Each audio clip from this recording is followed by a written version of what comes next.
नमस्कार दोस्तों, स्टार्ट करते हैं Alisa success point online YouTube channel पर आप सभी का हार्दिक स्वागत व अभिनंदन है।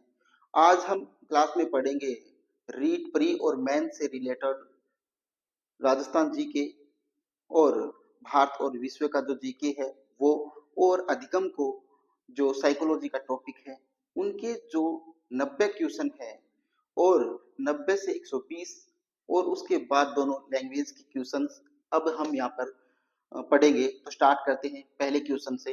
दोस्तों, पहला क्वेश्चन आपके सामने दे रखा है कि सिंधु घाटी सभ्यता की अधिकतर मोहरें निर्मित है।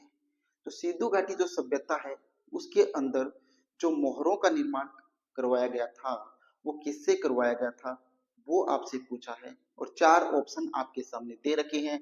ऑप्शन एक में दे रखा है पक्की मिट्टी से निर्मित थी, ऑप्शन बी में अकीक से निर्मित थी, ऑप्शन सी में सेल खड़ी से निर्मित थी, या ऑप्शन डी में प्रकाशित वस्तुओं से निर्मित थी। अब आपके सामने चार ऑप्शन हैं। चार ऑप्शनों को आपने अच्छी प्रकार से पढ़ना है, समझना है और फिर क्या करना है, आंसर करना है। क्वेश्चन को आराम से पढ़ना, समझना और फिर उनका आंसर करना बहुत ज्यादा जरूरी होता है स्टिक आंसर करने के लिए। तो आप यहाँ पर इसका आंसर कीजिएगा कि सिंधु घाटी सभ्यता के अंदर जो मोहरे का जो निर्माण हुआ था वो किससे हुआ था दोस्तों? वो हुआ था सेल खड़ी से। किससे हुआ था? सेल खड़ी से। तो ऑप्शन जो सी है वो यहाँ पर बिल्कुल सही आंसर इसका होगा। ओके, अब हम चलते हैं क्वेश्चन नंबर 2 पे।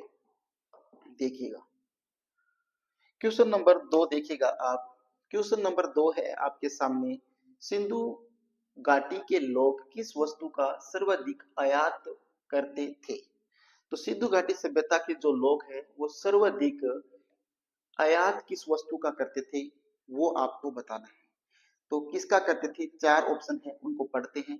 धातु का, धातु एवं बहुमूल्य रत्न का करते थे, या खाद्यान्न का करते थे, ऑप्शन सी में दे रखा है गेहूं का करते थे, या ऑप्शन डी जो दे रखा है वो है वस्त्र का करते थे। तो चारों में से इसका राइट आंसर क्या होगा वो आपको कमेंट करते हुए आंसर करना है। तो बताइएगा इसका राइट आंसर क्या होगा। सिंधु घाटी के लोग किस वस्तु का सर्वाधिक आयात करते थे? क्या करते थे? सर्वाधिक पूछा है, ना कि आयात करते थे। सर्वाधिक आयात किस वस्तु का करते थे वो पूछा है। तो सर्वाधिक जो सिंधु घाटी सभ्यता के लोग आयात करते थे वो धातु एवं बहुमूल्य रत्नों का करते थे। तो ऑप्शन ए है वो इसका बिल्कुल सही आंसर होगा। आशा करता हूं आप सभी का ये आंसर सही होगा। हाँ, ओके। अब हम चलते हैं क्वेश्चन नंबर 3 पे। देखिएगा क्वेश्चन नंबर जो 3 है वो आपसे क्या पूछा है। देखिएगा क्वेश्चन नंबर 3 है दोस्तों, वो आपसे पूछा है कि सिंधु घाटी का उत्खनन कब प्रारंभ हुआ था? क्या पूछा है? सिंधु घाटी जो सभ्यता है इसका उत्खनन है वो कब प्रारंभ हुआ था ये आपसे पूछा है। चार ऑप्शन दे रखे हैं, 1940 में, 1945 में, 1939 में और 1922 में सिंधु घाटी सभ्यता का क्या हुआ था? उत्खनन प्रारंभ हुआ था, ये आपसे पूछा है। तो बताइएगा इसका राइट आंसर। ओके, देखते हैं इसका राइट आंसर क्या होगा दोस्तों। तो सिंधु घाटी जो सभ्यता है इसका जो उत्खनन उत्खनन जो है वो कब प्रारंभ हुआ था? वो हुआ था 1922 ईस्वी में। कब हुआ था? 1922 ईस्वी में प्रारंभ हुआ था।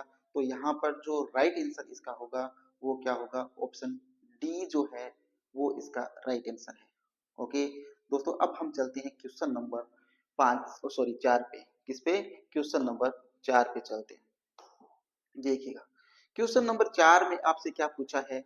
आपसे पूछा है कि किस काल में किसी भी मंदिर के अवशेष नहीं मिले?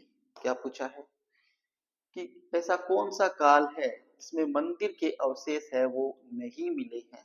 किस काल में किसी भी मंदिर के अवशेष का अवशेष है वो नहीं मिला है, ये आपसे पूछा है। चार ऑप्शन है, मौर्य काल में नहीं मिले हैं, बौद्ध काल में नहीं मिले हैं, गुप्त काल में नहीं मिले हैं, या हड़प्पा काल में नहीं मिले हैं। चारों ऑप्शनों में से जो राइट आंसर है वो आपको कमेंट करते हुए आंसर करना है। जल्दी कीजिएगा। हाँ, ओके। ओके दोस्तों, इसका जो राइट आंसर है वो क्या है? ऑप्शन डी, हड़प्पा काल। हड़प्पा काल के अंदर किसी भी प्रकार के मंदिर के अवशेष है वो नहीं मिले थे। ओके, अब हम चलते हैं क्वेश्चन नंबर 5 पे। देखिएगा, क्वेश्चन नंबर 5 में आपसे क्या पूछा है? क्वेश्चन नंबर 5 में आपसे पूछा है, हिमाद्री कहाँ कहा जाता है? हिमाद्री किसे कहा जाता है, ये आपसे पूछा है। हिमाद्री कहा जाता है, किसे कहा जाता है? चार ऑप्शन आपके सामने हैं, उनको अच्छी प्रकार से पढ़िए, फिर समझिए, फिर अपना मेडिटेशन कीजिए और फिर क्या कीजिए, आंसर कीजिए। देखते हैं पहला क्या दे रखा है। हिमालय के मध्य भाग को हिमाद्री कहा जाता है, हिमालय के उत्तरी भाग को हिमाद्री कहा जाता है, या हिमालय के दक्षिणी भाग को हिमाद्री कहा जाता है, या उपयुक्त में से कोई भी नहीं है। तो चारों में से जो राइट आंसर है वो आपको कमेंट करते हुए बताना है। तो आप इसका आंसर कीजिएगा। हिमाद्री किसे कहा जाता है दोस्तों? हिमालय का जो उत्तरी भाग है उसको क्या कहा जाता है? हिमाद्री कहा जाता है। तो ऑप्शन जो बी है वो क्या है यहाँ पर? बिल्कुल सही आंसर इसका होगा। ओके, हाँ, आप सभी का जो आंसर है वो ठीक है। तो ऑप्शन बी जो है वो क्या है यहाँ पर? सही आंसर इसका होगा। अब हम पढ़ेंगे क्वेश्चन नंबर 6 को। देखिए, क्वेश्चन नंबर 6 में आपसे क्या पूछा है ये देखते हैं। देखिए, क्वेश्चन नंबर 6 है, इसमें पूछा है कि देहरादून व हरिद्वार किस श्रेणी में स्थित है? क्या पूछा है कि देहरादून देहरादून व हरिद्वार किस श्रेणी में स्थित है, ये आपसे पूछा है। कि हिमालय की कौन सी ऐसी श्रेणी है जिसमें देहरादून और हरिद्वार है वो स्थित है? तो ऑप्शन 4 दे रखे हैं, पढ़ते हैं उनको, फिर आंसर करना है। देखिए, वृद्ध हिमालय के अंदर, लघु हिमालय के अंदर, शिवालिक हिमालय के अंदर, और या इनमें से कोई भी नहीं। श्रेणी है दोस्तों ये शिवालिक श्रेणी के अंदर। तो बताइएगा चारों में से जो राइट आंसर है वो आपको कमेंट करते हुए बताना है, और आप ऐसे ही सीधे मुझे बोल के बताइएगा कि इसका आंसर क्या होगा। हाँ, सही है। देखिएगा, इसका सही आंसर क्या है? ऑप्शन सी है। देहरादून और हरिद्वार जो है वो शिवालिक श्रेणी का क्या है? हिस्सा है, भाग है। ओके, तो ऑप्शन सी है वो इसका क्या है? एकदम राइट आंसर है। ओके, अब हम चलते हैं क्वेश्चन नंबर 7 पे। देखिएगा, क्वेश्चन नंबर 7 में आपसे क्या पूछा है? क्वेश्चन नंबर 7 में आपसे पूछा है कि दक्षिणी भारत का सबसे ऊंचा पर्वत शिखर कौन सा है? कौन से भाग का? दक्षिणी भाग का। क्वेश्चन को आराम से अच्छी प्रकार से पढ़िए और समझिए, फिर आंसर कीजिएगा। क्वेश्चन को पढ़ना और समझना बहुत ज्यादा जरूरी है, और वहीं पर हम क्या करके आते हैं? गलती करते हैं, और वहीं पर हम अपना आंसर है वो गलत कर लेते हैं। तो क्वेश्चन को हमेशा आराम से एकदम रिलैक्स होकर पढ़िए। तो दक्षिणी भारत की सबसे ऊंची पर्वत शिखर पूछा है आपने। दक्षिणी भारत का सबसे ऊंचा पर्वत शिखर कौन सा है? चार पर्वत शिखर दे रखे हैं, जानते हैं। धूपगढ़ होगा, ये डोडा बेटा होगा, अनाई मुंडी होगा, या गुरु शिखर होगा। चारों में से जो सही आंसर है वो आपको कमेंट के जरिए बताना है। तो आप इसका आंसर कीजिएगा। ओके दोस्तों, जानते हैं इसका राइट आंसर क्या होगा? कि दक्षिणी भारत का सबसे ऊंचा पर्वत शिखर कौन सा है? वो है ऑप्शन सी, अनाई मुंडी। क्या है? अनाई मुंडी, ऑप्शन सी है वो बिल्कुल सही आंसर इसका होगा। हाँ दोस्तों, ये क्लास जो आपके सामने मैं लेके आया हूँ, ये क्या है? ऑफलाइन जो टेस्ट होते हैं उनकी ये पेपर सॉल्यूशन के तौर पर मैं ये क्लास लेके यहाँ आया हूँ। और ये जो टोटल क्वेश्चन यहाँ पर हैं वो लगभग क्वेश्चन है 70% क्वेश्चन जो है वो किसी ना किसी राजस्थान गवर्नमेंट के एग्जाम में, या इंडिया लेवल के क्वेश्चन है वो इंडिया लेवल के एग्जाम में कहीं ना कहीं आए हुए क्वेश्चन है। अच्छे प्रकार से वेल सेटल क्वेश्चन है। तो यहाँ पर आप ध्यान से इनको पढ़िएगा, समझिएगा। तो अब जानते हैं क्वेश्चन नंबर 8 के बारे में। देखिएगा, क्वेश्चन नंबर 8 देखिएगा। क्वेश्चन नंबर 8 में पूछा है, प्रसिद्ध कश्मीर की घाटी स्थित है। क्या पूछा है?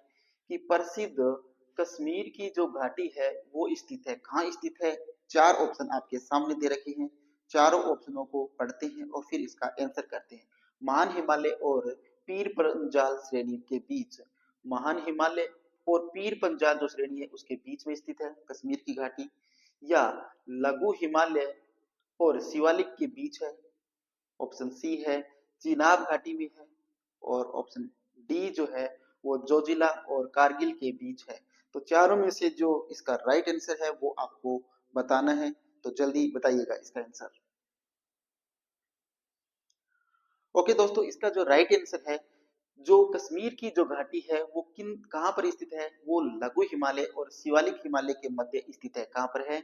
लघु हिमालय और शिवालिक हिमालय के मध्य स्थित है। ओके, यह महान हिमालय और पीर पंजाल श्रेणी के बीच स्थित है। तो कहाँ स्थित है? लघु हिमालय और शिवालिक के बीच ये कश्मीर की घाटी जो है वो स्थित है। ओके, अब हम चलते हैं क्वेश्चन नंबर 8 पे। देखिएगा क्वेश्चन नंबर 8 में क्या पूछा है। क्वेश्चन नंबर 8 है दोस्तों कि निम्न में से असंगत है वो आपको बताना है। क्या बताना है? कि असंगत को हमें छांटना है, असंगत बताना है, गलत कथन है वो बताना है। देखिएगा, संपूर्ण राजस्थान पर मानसूनी जलवायु का प्रभाव है। क्या है? संपूर्ण राजस्थान पर मानसूनी जलवायु का प्रभाव है, सही बात है। संपूर्ण राजस्थान पर विषम जलवायु का प्रभाव है, ये बात भी सही है। संपूर्ण राजस्थान पर विषम जलवायु का प्रभाव है, सही बात है।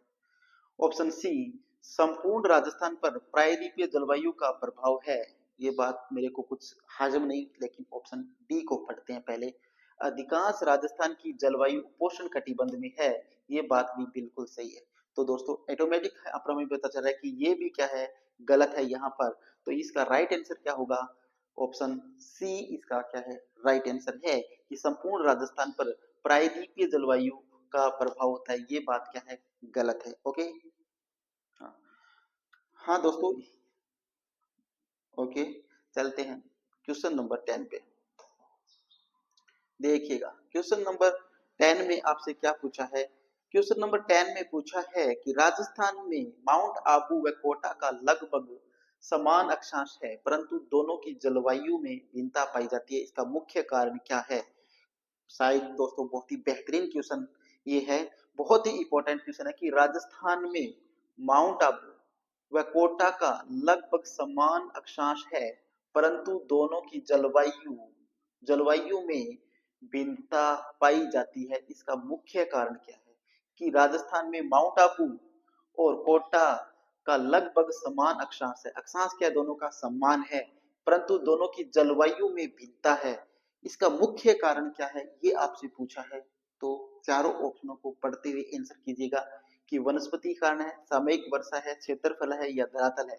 चारों में से जो राइट आंसर है वो आपको कमेंट के जरिए बताना होगा, तो कमेंट करके बताइएगा। बहुत ही अच्छा क्वेश्चन है ये। और माउंट आबू एक बहुत ही बेहतरीन दर्शनीय स्थल राजस्थान का, कश्मीर की तरह बहुत ही खूबसूरत कस्बा है ये माउंट आबू। तो यहाँ पर जो राइट आंसर है वो होगा दोस्तों धरातल। क्या होगा? धरातल। ऑप्शन डी है वो इसका क्या होगा, सही आंसर होगा। जलवायु में भिन्नता पाई जाती है, इसका मुख्य कारण क्या है? यहाँ के धरातल है वो इसका क्या है, मुख्य कारण है। ओके, अब हम चलते हैं क्वेश्चन नंबर 11 पे। देखिएगा क्वेश्चन नंबर 11 में आपसे पूछा है राजस्थान में न्यूनतम दैनिक तापांतर वाला जिला कौन सा है। क्या पूछा है कि राजस्थान के अंदर क्या न्यूनतम दैनिक तापांतर वाला जिला कौन सा है, ये आपसे पूछा है। तो आंसर कीजिएगा, वो झालावाड़ है, सिरोही है, चूरू है या डूंगरपुर है। चारों में से जो राइट आंसर है वो आपको बताना है, वो भी कमेंट करते हुए कीजिएगा कमेंट। ओके दोस्तों, इसका जो राइट आंसर है वो जानते हैं। तो राजस्थान के न्यूनतम दैनिक तापमान वाला जिला कौन सा है, वो ऑप्शन डी क्या है, डूंगरपुर है। कौन सा है? ऑप्शन डी सही होगा, डूंगरपुर। ओके, अब हम चलते हैं क्वेश्चन नंबर 12 पे। क्वेश्चन नंबर 12 देखिएगा। क्वेश्चन नंबर 12 में आपसे पूछा है कि निम्न में से कौन सा कारक राजस्थान की जलवायु को प्रभावित नहीं करता है। क्या क्वेश्चन है कि निम्नलिखित में से कौन सा कारक राजस्थान की जलवायु को प्रभावित नहीं करता है। क्या नहीं करता है, ये आपसे पूछा है। कौन सा जलवायु क्षेत्र है जो प्रभावित नहीं करता है? तो देखिएगा, समुद्र से दूरी, समुद्र तल से ऊंचाई, तापमान और वनस्पति, बताइएगा। निम्न में से राजस्थान का निम्न में से कौन सा कारक राजस्थान की जलवायु को प्रभावित नहीं करता? कौन नहीं करता? ऑप्शन डी सही होगा, वनस्पति। क्या वनस्पति है वो क्या नहीं करती है? प्रभावित नहीं करती है। तो यहाँ पर ऑप्शन डी है वो एकदम सही आंसर इसका होगा। ओके, अब हम चलते हैं क्वेश्चन नंबर 13 के ऊपर। देखिएगा, क्वेश्चन नंबर 13 में आपसे पूछा है कि जुलाई माह माह की 1000 मिलीबार की वायुदाब रेखा किन जिलों से होकर गुजरती है? बहुत ही बेहतरीन क्वेश्चन है और दोस्तों ये क्वेश्चन फर्स्ट ग्रेड के अंदर आया हुआ क्वेश्चन है। फर्स्ट ग्रेड जियोग्राफी के अंदर ये क्वेश्चन आया है दोस्तों। क्या कि 13 जुलाई, question number 13 sorry 13 question number 13 है, जुलाई माह की 1000 मिलीबार की वायुदाब रेखा किन जिलों से होकर गुजरती है? ये क्वेश्चन फर्स्ट ग्रेड के अंदर जियोग्राफी के अंदर आया हुआ है। तो आप इसका आंसर कीजिएगा कि कौन से जिले हैं जहां जुलाई माह के अंदर ये वायुदाब रेखा होकर गुजरती है? जानते हैं, सिरोही, चित्तौड़गढ़, कोटा या बारां से होकर, जालोर, सिरोही, उदयपुर, चित्तौड़गढ़ से होकर, या सिरोही, उदयपुर, प्रतापगढ़ और झालावाड़ से होकर, या उदयपुर, चित्तौड़गढ़, कोटा व बारां से होकर। तो बताइएगा इसका राइट आंसर क्या होगा? हाँ दोस्तों, तो इसका जो राइट आंसर है, ये ऐसा क्वेश्चन है जो बहुत ज्यादा, अगर आपको नॉलेज है, बहुत ज्यादा डीपली आपने इसको पढ़ा है तो ही ये क्वेश्चन कर पाओगे। तो ये क्वेश्चन का जो आंसर है वो क्या है? Option C. ये जो है वो सिरोही, उदयपुर, प्रतापगढ़ और झालावाड़ से होकर गुजरती है। ओके, तो ऑप्शन सी है वो क्या है? इसका बिल्कुल सही आंसर होगा। हाँ, ये ज्यादातर जो क्वेश्चंस है दोनों दोस्तों, मैं फिर से रिपीट यहाँ पर कर रहा हूँ कि ज्यादातर जो ये क्वेश्चंस हैं वो पिछले एग्जाम में आए हुए जो क्वेश्चन है वही क्वेश्चन उठाए गए हैं। अपनी तरफ से जो क्वेश्चन है यहाँ पर जो क्वेश्चन 150 क्वेश्चन की जो ये क्लास होगी उसमें से लगभग जो क्वेश्चन है वो 70 या 80 के लगभग जो क्वेश्चन है वो पिछले एग्जाम में आए हुए क्वेश्चन है। और जो अदर जो हमने जो 50% क्वेश्चन डाले हैं वो क्वेश्चन है बहुत ज्यादा इम्पोर्टेंट, बहुत ज्यादा महत्वपूर्ण क्वेश्चन जो आने वाले एग्जाम के लिए आपके लिए बेहतर साबित हो सकते हैं, ऐसी हमारी आशाएं हैं। अब हम चलते हैं क्वेश्चन नंबर 14 पे। क्वेश्चन नंबर 14 में आपसे पूछा है कि जो मेयो कॉलेज में प्रवेश लेने वाले राजपूताना के प्रथम शासक कौन थे? बेहतरीन क्वेश्चन है, ये भी पिछले एग्जाम में आए हुए क्वेश्चन है। मेयो कॉलेज, ये वीडियो में आया हुआ क्वेश्चन है दोस्तों कि मेयो कॉलेज जो है, मेयो कॉलेज में प्रवेश लेने वाले राजपूताना के प्रथम शासक कौन थे? ये आपसे पूछा है। चार ऑप्शन हम पढ़ते हैं, चारों में से जानेंगे कि बने सिंह है, शिवदान सिंह है, माधो सिंह है या मंगल सिंह है। चारों ऑप्शनों में से ऐसा कौन सा ऑप्शन सही है जो मेयो कॉलेज में राजपूताना के प्रथम शासक थे जिन्होंने प्रवेश लिया था, एडमिशन लिया था? तो वो आपको बताना है। उनकी पूरी की पूरी जानकारी अगर हम राजाओं के बारे में आपको है तो आप इस क्वेश्चन को कर पाओगे। लेकिन ये वीडियो के अंदर आया हुआ क्वेश्चन है, इंपॉर्टेंट क्वेश्चन है, क्या पता फिर से रिपीट होने का चांस बन जाता है। ज्यादातर क्वेश्चन जो उठाए जाते हैं दोस्तों वो पिछले एग्जाम्स में जो आए हुए क्वेश्चन हैं वही उठाए जाते हैं, है ना? तो देख लीजिएगा आप, इसका जो राइट आंसर होगा वो होगा ऑप्शन डी, मंगल सिंह। तो मेयो कॉलेज के अंदर राजपूताना के जो प्रथम शासक थे जिन्होंने एडमिशन लिया था या प्रवेश लिया था वो कौन थे? वो थे मंगल सिंह। ओके, हाँ, अब हम चलते हैं क्वेश्चन नंबर 15 पे। देखिएगा, क्वेश्चन नंबर 15 में आपसे पूछा है कि निम्न में से किस शासक ने ब्रिटेन की लग्जरी कंपनी, ब्रिटेन की क्या है? ब्रिटेन की लग्जरी कंपनी है वो है रॉयल राइस। रॉयल रॉयल्स की जो गाड़ी आती देखिएगा उसके बोनट के ऊपर क्या निकलता है? एक जैसे शेर सा निकलता है, देखे कभी? रॉयल्स रॉयल्स बहुत ही जबरदस्त गाड़ी है दोस्तों। हर एक इंसान की खरीदने की हिम्मत नहीं होती है, लखपति करोड़पति बने फिरते होंगे लेकिन रोल्स रॉयस खरीदना बहुत बड़ी खांडे की धार होती है।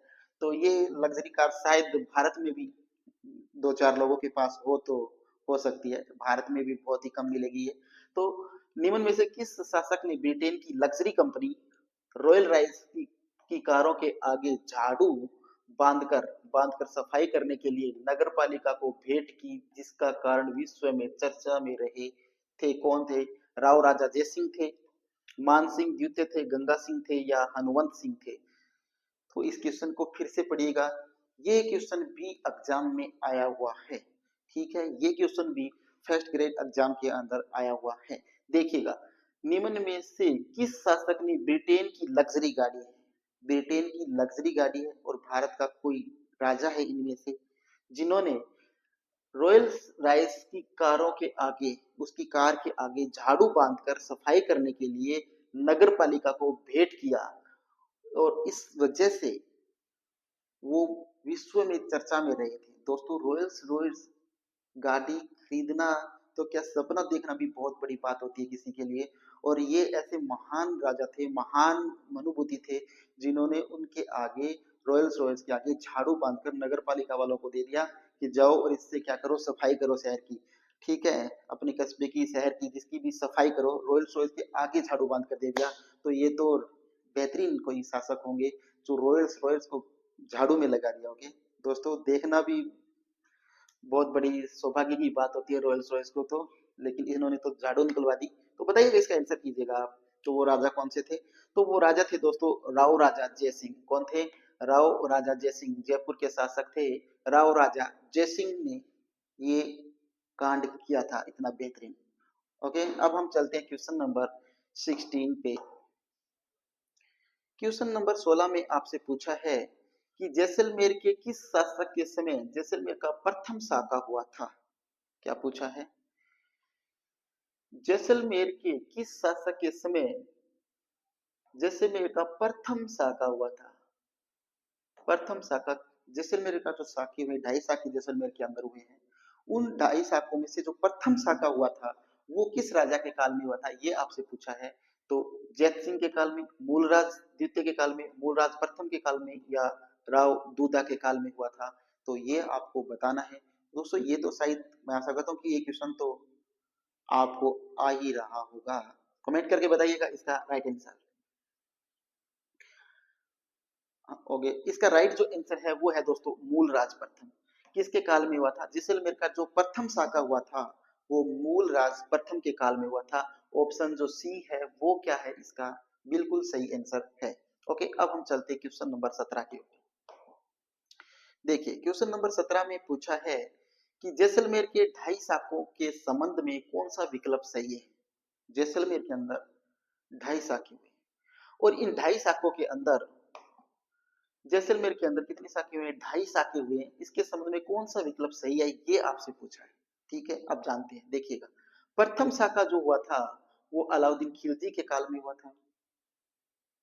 सही बात है क्या? बिल्कुल सही बात है। जो प्रथम साका हुआ था वो अलाउद्दीन खिलजी के काल में हुआ था। बिल्कुल सही बात है ये। ठीक है, द्वितीय शाखा हुआ था वो फिरोज शाह के काल में हुआ था। ये भी बिल्कुल सही बात है, फिरोज शाह के काल में हुआ था। तीसरा जो अर्ध शाखा हुआ था वो अमीर अली खान के काल में हुआ था। ये भी एकदम सही बात है। तीसरा जो शाखा हुआ था, ढाई शाखा, जो अर्ध शाखा बोलते हैं जिसको, वो अमीर अली खान के नेतृत्व में हुआ था। ये बात ध्यान रखना। ये अलग से भी क्वेश्चन बन के आ सकता है कि ढाई जो शाखा हुआ था, अर्ध जो शाखा हुआ था वो किस शासक के काल में हुआ था? तो अमीर अली खान के शासन काल में हुआ था। तो उपयुक्त जो सभी है वो इसके सही आंसर होगा। ऑप्शन डी है वो क्या है, इसका बिल्कुल सही आंसर होगा। तीनों बातें जो दे रखी है इसमें, ये तीनों ही बिल्कुल सही है। ओके, अब हम चलते हैं क्वेश्चन नंबर 18 पे। क्वेश्चन नंबर 18 में पूछा है टिपाई क्या है? क्या पूछा है? टिपाई क्या है? तो टिपाई क्या है? कपड़े पर बनी विभिन्न डिजाइनों में रंग भरने की कला है। कपड़ों पर बनी विभिन्न डिजाइनों में रंग भरने की कला है टिपाई। या शरीर पर नाम, बेल तथा बूंटे गुदवाने की कला है। ऑप्शन सी, कागज पर बने देवी देवताओं के चित्र। ऑप्शन डी, एक प्रकार की काष्ठ कलाकृति जो मंदिर जैसा आकार लिए होती है। चारों ऑप्शनों में से जो राइट आंसर है वो आपको बताना है कि टिपाई जो है वो क्या होती है? तो दोस्तों टिपाई क्या होती है, जल्दी बताइएगा कमेंट करके। तो दोस्तों टिपाई क्या होती है? टिपाई जो होती है वो होती है कपड़े पर बनी विभिन्न डिजाइनों में रंग भरने की जो कला होती है वो क्या कहलाती है? टिपाई कहलाती है। तो ऑप्शन ए है वो इसका बिल्कुल सही आंसर है। क्या है? ऑप्शन ए इसका क्या है? बिल्कुल सही आंसर है। अब चलते हैं क्वेश्चन नंबर 19 पे। देखिएगा, लुक कला क्या है? लुक कला क्या है आपसे पूछा है। लुक कला क्या है? लकड़ी की वस्तु पर लाख की कारीगरी लुक कला कहलाती है। वस्तु, वास्तु नहीं वस्तु, वस्तु चित्रों को सजाने की पद्धति है। गोबर से आंगन, पूजा स्थल व चबूतरे पर बनाई जाने वाली कला है। ऑप्शन डी दे रखा है, त्योहार व मांगलिक अवसरों पर पूजा स्थलों पर चौक में बनाई जाने वाली चित्रकला है लोक कला। तो बताइएगा इसका राइट आंसर क्या होगा?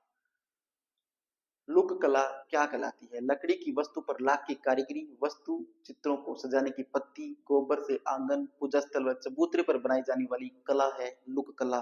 तो लोक कला क्या है दोस्तों? लोक कला है लकड़ी की वस्तु पर लाख की जो कारीगरी होती है वो क्या कहलाती है? लोक कला कहलाती है। तो ऑप्शन ए इसका क्या है? बिल्कुल सही आंसर है। अब चलते हैं क्वेश्चन नंबर 20 पे। देखिए, क्वेश्चन नंबर 20 में आपसे पूछा है, बाड़मेर जिले का वह गांव जो अपनी चटपटी उद्योग के लिए प्रसिद्ध है। क्वेश्चन कम से कम विभिन्न एग्जाम्स में 5 बार आ चुका है। मैंने खुद गिना है, किसी बुक से ये क्वेश्चन उठाया गया है और उस बुक के अंदर स्पेशल रूप से लिखा गया है कि अलग अलग एग्जाम के अंदर ये 5 बार ये क्वेश्चन हर एग्जाम में रिपीट होकर आ चुका है अभी तक। ठीक है, तो बाड़मेर जिले जो है, बाड़मेर जिले का वह गांव जो अपनी जटपट्टी के लिए, जटपट्टी उद्योग के लिए प्रसिद्ध है। 5 बार आ चुका है दोस्तों। ये कितनी बार आ चुका है? 5 बार ये क्वेश्चन है वो विभिन्न एग्जाम्स में आ चुका है अभी तक। तो बताइएगा इस क्वेश्चन का आंसर। कांकला, सालावास, जसोल या अंकोला? बताइएगा इसका राइट आंसर क्या होगा?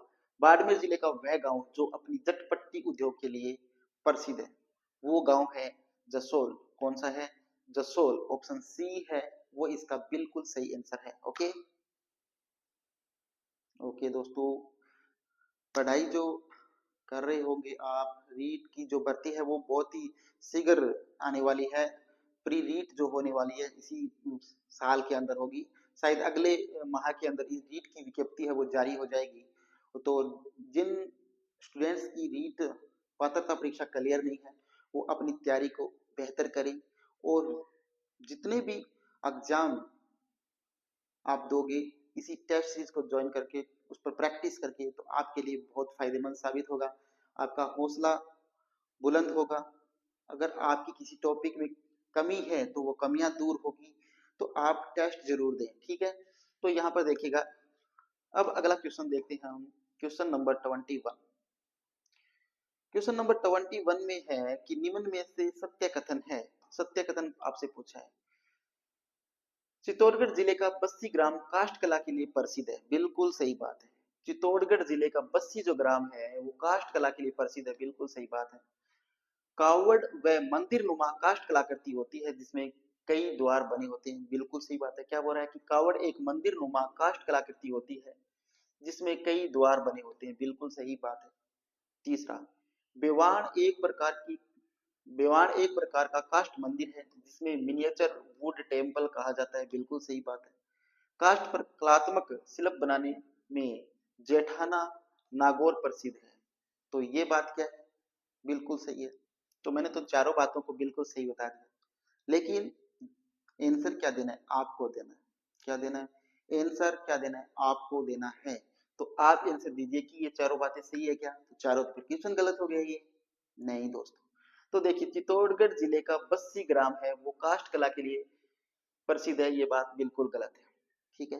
कावड़ एक मंदिर नुमा काष्ठ कलाकृति होती है जिसमें कई द्वार बने होते हैं, ये बात भी गलत है। बेवाड़ एक प्रकार का काष्ठ मंदिर है जिसमें मिनिएचर वुड टेम्पल कहा जाता है, ये बात भी गलत है। काष्ठ पर कलात्मक शिल्प बनाने में जेठाना नागौर प्रसिद्ध है। ये बात बिल्कुल सही है। तो इसका जो ऑप्शन डी है वो क्या है, राइट आंसर है। ओके, किसी की बातों में आकर भ्रम में मत पड़िएगा। आपको जो क्वेश्चन आ रहा है, आपको इसका नॉलेज है, उसको पहले पढ़िए, समझिए और फिर आंसर कीजिएगा। ओके, अब हम चलते हैं क्वेश्चन नंबर 22 पे। 22 में आपसे पूछा है ITI 2009 में निम्न में से किस पर ध्यान नहीं दिया गया है। क्या ITI 2009 में निम्न में से किस पर ध्यान नहीं दिया गया। क्वेश्चन को पढ़ते वक्त दोस्तों हमेशा याद रखना, जो स्टूडेंट्स पहली बार रीट का एग्जाम देते हैं या कोई और एग्जाम देंगे, वो स्पेशल रूप से ध्यान रखना, नहीं वाले क्वेश्चन आज का ट्रेंडिंग बना हुआ है, तो नहीं है उसको ऐसे ही राउंड कर लीजिएगा, तो आपको क्वेश्चन को पढ़ने में और नहीं पढ़ने में सहूलियत होगी, ताकि उस क्वेश्चन को आप नहीं की जगह हाँ ना पढ़ ले, और हाँ पढ़ लोगे तो क्वेश्चन गलत हो जाएगा। तो इसलिए इसको पहले से ही राउंड करके मार्क करके रखिएगा। तो बताइएगा इसमें से सत्य कथन कौन सा नहीं है। ये पूछा है अध्यापकों के प्रशिक्षण, घुमंतु बालकों का प्रवेश, 14 वर्ष के बाद की शिक्षा या एकेडमिक कैलेंडर। ITI 2009 में निम्न में से किस पर ध्यान नहीं दिया गया है 14 वर्ष की बाद की शिक्षा पर। किस पर नहीं दिया गया है, 14 वर्ष की के बाद की जो शिक्षा है उस पर ध्यान नहीं दिया गया है। तो अध्यापकों के प्रशिक्षण पर ध्यान दिया गया है, घुमंतु बालकों के प्रवेश पर और एकेडमिक कैलेंडर पर भी दिया गया है। दिया किस पर नहीं गया है, 14 वर्ष के बाद की जो शिक्षा है उस पर ध्यान नहीं दिया गया है। ओके, अब हम चलते हैं क्वेश्चन नंबर 23 पे। देखिए, ITI एक्ट 2009 भारत में कब लागू हुआ, कहां पर पूछा है। क्वेश्चन को मैं फिर से आपसे कराऊंगी, क्वेश्चन को बहुत ही अच्छी प्रकार से पढ़िए। क्या पूछा है देखिएगा कि ITI एक्ट 2009 भारत में कब लागू हुआ। कहां, राजस्थान में नहीं पूछा है। कहां नहीं पूछा है, राजस्थान में नहीं पूछा है दोस्तों। कहां नहीं पूछा है, राजस्थान में। कहां पूछा है, भारत में पूछा है। तो बताइएगा कि ITI एक्ट 2009 भारत में कब लागू हुआ। अप्रैल 2009 को, 1 अप्रैल 2010 को, 1 अप्रैल 2011 को, 1 अप्रैल 2012 को। बताइएगा इसका राइट आंसर क्या होगा। तो दोस्तों इसका जो राइट आंसर है वो ऑप्शन बी। अब 1 अप्रैल 2010 को आईटी एक्ट 2009 है वो भारत में लागू हुआ था। कब, 1 अप्रैल 2010 को। ओके, अब चलते हैं क्वेश्चन नंबर 24 पे। शिक्षा बिना बोझ के सूत्र वाक्य सर्वप्रथम किस रिपोर्ट में प्रस्तुत किया गया। क्या, शिक्षा बिना बोझ के सूत्र वाक्य सर्वप्रथम किस रिपोर्ट में प्रस्तुत किया गया। राष्ट्रीय शिक्षा नीति 1986 में, कोठारी आयोग 1964 में, यशपाल कमेटी 1993 में या NCF 2005 में। शिक्षा बिना बोझ के सूत्र वाक्य सर्वप्रथम किस रिपोर्ट में प्रस्तुत किया गया कि शिक्षा है वो किसी पर बोझ ना बने, इसके लिए एक सूत्र तैयार किया गया था। वो कौन सी कमेटी ने तैयार किया था वो आपको बताना है। तो वो किया था यशपाल कमेटी ने 1993 के अंदर। तो ऑप्शन जो सी है वो इसका बिल्कुल सही आंसर है। हाँ, ओके, अब हम चलते हैं क्वेश्चन नंबर 25 पे। बोली कर का संबंध किससे है। बोलई कर, बोलई कर का संबंध किससे है, किससे है। बोलई जो कर है उसका संबंध किससे है, कृषि से है, रखवाली से है, सुरक्षा से है या वन कर है। ये बताइएगा चारों ऑप्शनों में से जो राइट आंसर है वो आपको कमेंट के जरिए बताना है। बताइएगा। तो बोलई जो कर है वो दोस्तों संबंधित है, वो सुरक्षा कर से संबंधित है। ऑप्शन सी जो है वो इसका बिल्कुल सही आंसर है। ओके दोस्तों, अब पढ़ते हैं क्वेश्चन नंबर 26। क्वेश्चन नंबर 26 में आपसे पूछा है निम्न में से कौन सा क्षेत्र मेर जनजाति द्वारा आबाद क्षेत्र नहीं है। क्या पूछा है कि कौन सा क्षेत्र है जो मेर जनजाति द्वारा आबाद क्षेत्र नहीं है। ये आपसे पूछा है मेर जनजाति से कौन सा है। देखते हैं, मेवाड़, मारवाड़, अजमेर या मेवात। चारों में से कौन सा ऐसा क्षेत्र है जो मेर जनजाति वहां पर नहीं रहती है, ये आपको बताना है। तो आप बताइएगा यहाँ पर राइट आंसर इसका क्या होगा। तो दोस्तों इसका जो राइट आंसर है वो ऑप्शन डी, मेवात क्षेत्र जो है वहां पर क्या नहीं रहती है, मेर जनजाति है वो नहीं रहती है। यहाँ पर जो ज्यादातर क्वेश्चन जो लिए गए हैं वो नहीं वाले क्वेश्चन लिए गए, जानबूझकर नहीं वाले क्वेश्चन उठाए गए ताकि आने वाले जो एग्जाम हो उसमें आप स्पेशल हिंट रखे नहीं पढ़ने की। ओके, तो आप पहले से इसको क्या कर लीजिएगा, मार्क कर लीजिएगा ताकि आप गलती ना करें, आपका क्वेश्चन गलत ना हो। अब चलते हैं क्वेश्चन नंबर 27 पे। देखिएगा क्वेश्चन नंबर 27 में आपसे पूछा है कि राजस्थान के किस वन्य जीव अभ्यारण्य को राज्य का चौथा, कौन सा, राज्य का चौथा बाघ सुरक्षित क्षेत्र अनुमोदित किया गया है। कौन सा, राजस्थान के किस वन्य जीव अभ्यारण्य को राज्य का चौथा, कौन सा, चौथा बाघ सुरक्षित क्षेत्र अनुमोदित किया गया है। कौन से को, टोडगढ़ रावली को, रामगढ़ विस्तारी को, या बस्सी को, या तालछापर को। चारों में से जो करेक्ट आंसर है वो आपको आंसर करना है। बताइएगा इसका राइट आंसर। तो दोस्तों इसका जो राइट आंसर है वो ऑप्शन बी है, रामगढ़ विस्तारी अभ्यारण्य। ओके, अब चलते हैं क्वेश्चन नंबर 28 पे। देखिएगा क्वेश्चन नंबर 28 में आपसे क्या पूछा है। क्वेश्चन नंबर 28 है कि राष्ट्रीय मरु उद्यान जैसलमेर की स्थापना कब हुई। कब हुई, राष्ट्रीय राष्ट्रीय मरु उद्यान जैसलमेर की स्थापना कब हुई। जैसलमेर जो राष्ट्रीय उद्यान है उसकी स्थापना पूछिए कब हुई थी। तो वो 1990 में हुई थी, 1991 में हुई थी, 1981 में हुई थी, या 1982 में हुई थी। इन चारों में से कौन सी सन में जैसलमेर जो अभ्यारण्य है उसकी स्थापना हुई थी। राष्ट्रीय जो उद्यान है, राष्ट्रीय मरु उद्यान जो है जैसलमेर, उसकी स्थापना हुई थी। तो वो हुई थी 1981 में। तो ऑप्शन सी जो है वो इसका बिल्कुल सही आंसर है। दोस्तों ये जो टोटल क्वेश्चन हम यहाँ पर डिस्कशन कर रहे हैं ये हमारी ऑफलाइन क्लासेस के एग्जाम पेपर हैं, और जो यहाँ पर जो 70 या 80% जो क्वेश्चन इस एग्जाम पेपर में है वो पिछली कक्षाओं में, सॉरी पिछली एग्जाम पेपर में कहीं पर भी जो हुए हैं उनमें आए हुए क्वेश्चंस हैं। अब चलते हैं क्वेश्चन नंबर 29 पे। क्वेश्चन नंबर 29 देखिएगा, आपसे पूछा है कि घड़ियाल की प्रजाति को संरक्षित करने के लिए कौन सा अभ्यारण्य है। घड़ियालों की जो प्रजाति है उसको संरक्षित करने के लिए, प्रजाति को संरक्षित करने के लिए कौन सा अभ्यारण्य है। जैसमंद अभ्यारण्य है, या बंद बारेठा अभ्यारण्य है, राष्ट्रीय चंबल घड़ियाल अभ्यारण्य है, या जवाहर सागर वन्य विहार है। चारों में से जो करेक्ट आंसर है वो आपको बताना है। तो आप इसका आंसर कीजिए। ओके, इसका जो राइट आंसर है वो है ऑप्शन सी, राष्ट्रीय चंबल अभ्यारण्य। ओके, सी ऑप्शन है वो सही है। अब चलते हैं क्वेश्चन नंबर 30 पे। क्वेश्चन नंबर 30 में आपसे पूछा है कि 1857 की क्रांति के समय जयपुर रियासत का पॉलिटिकल एजेंट कौन था।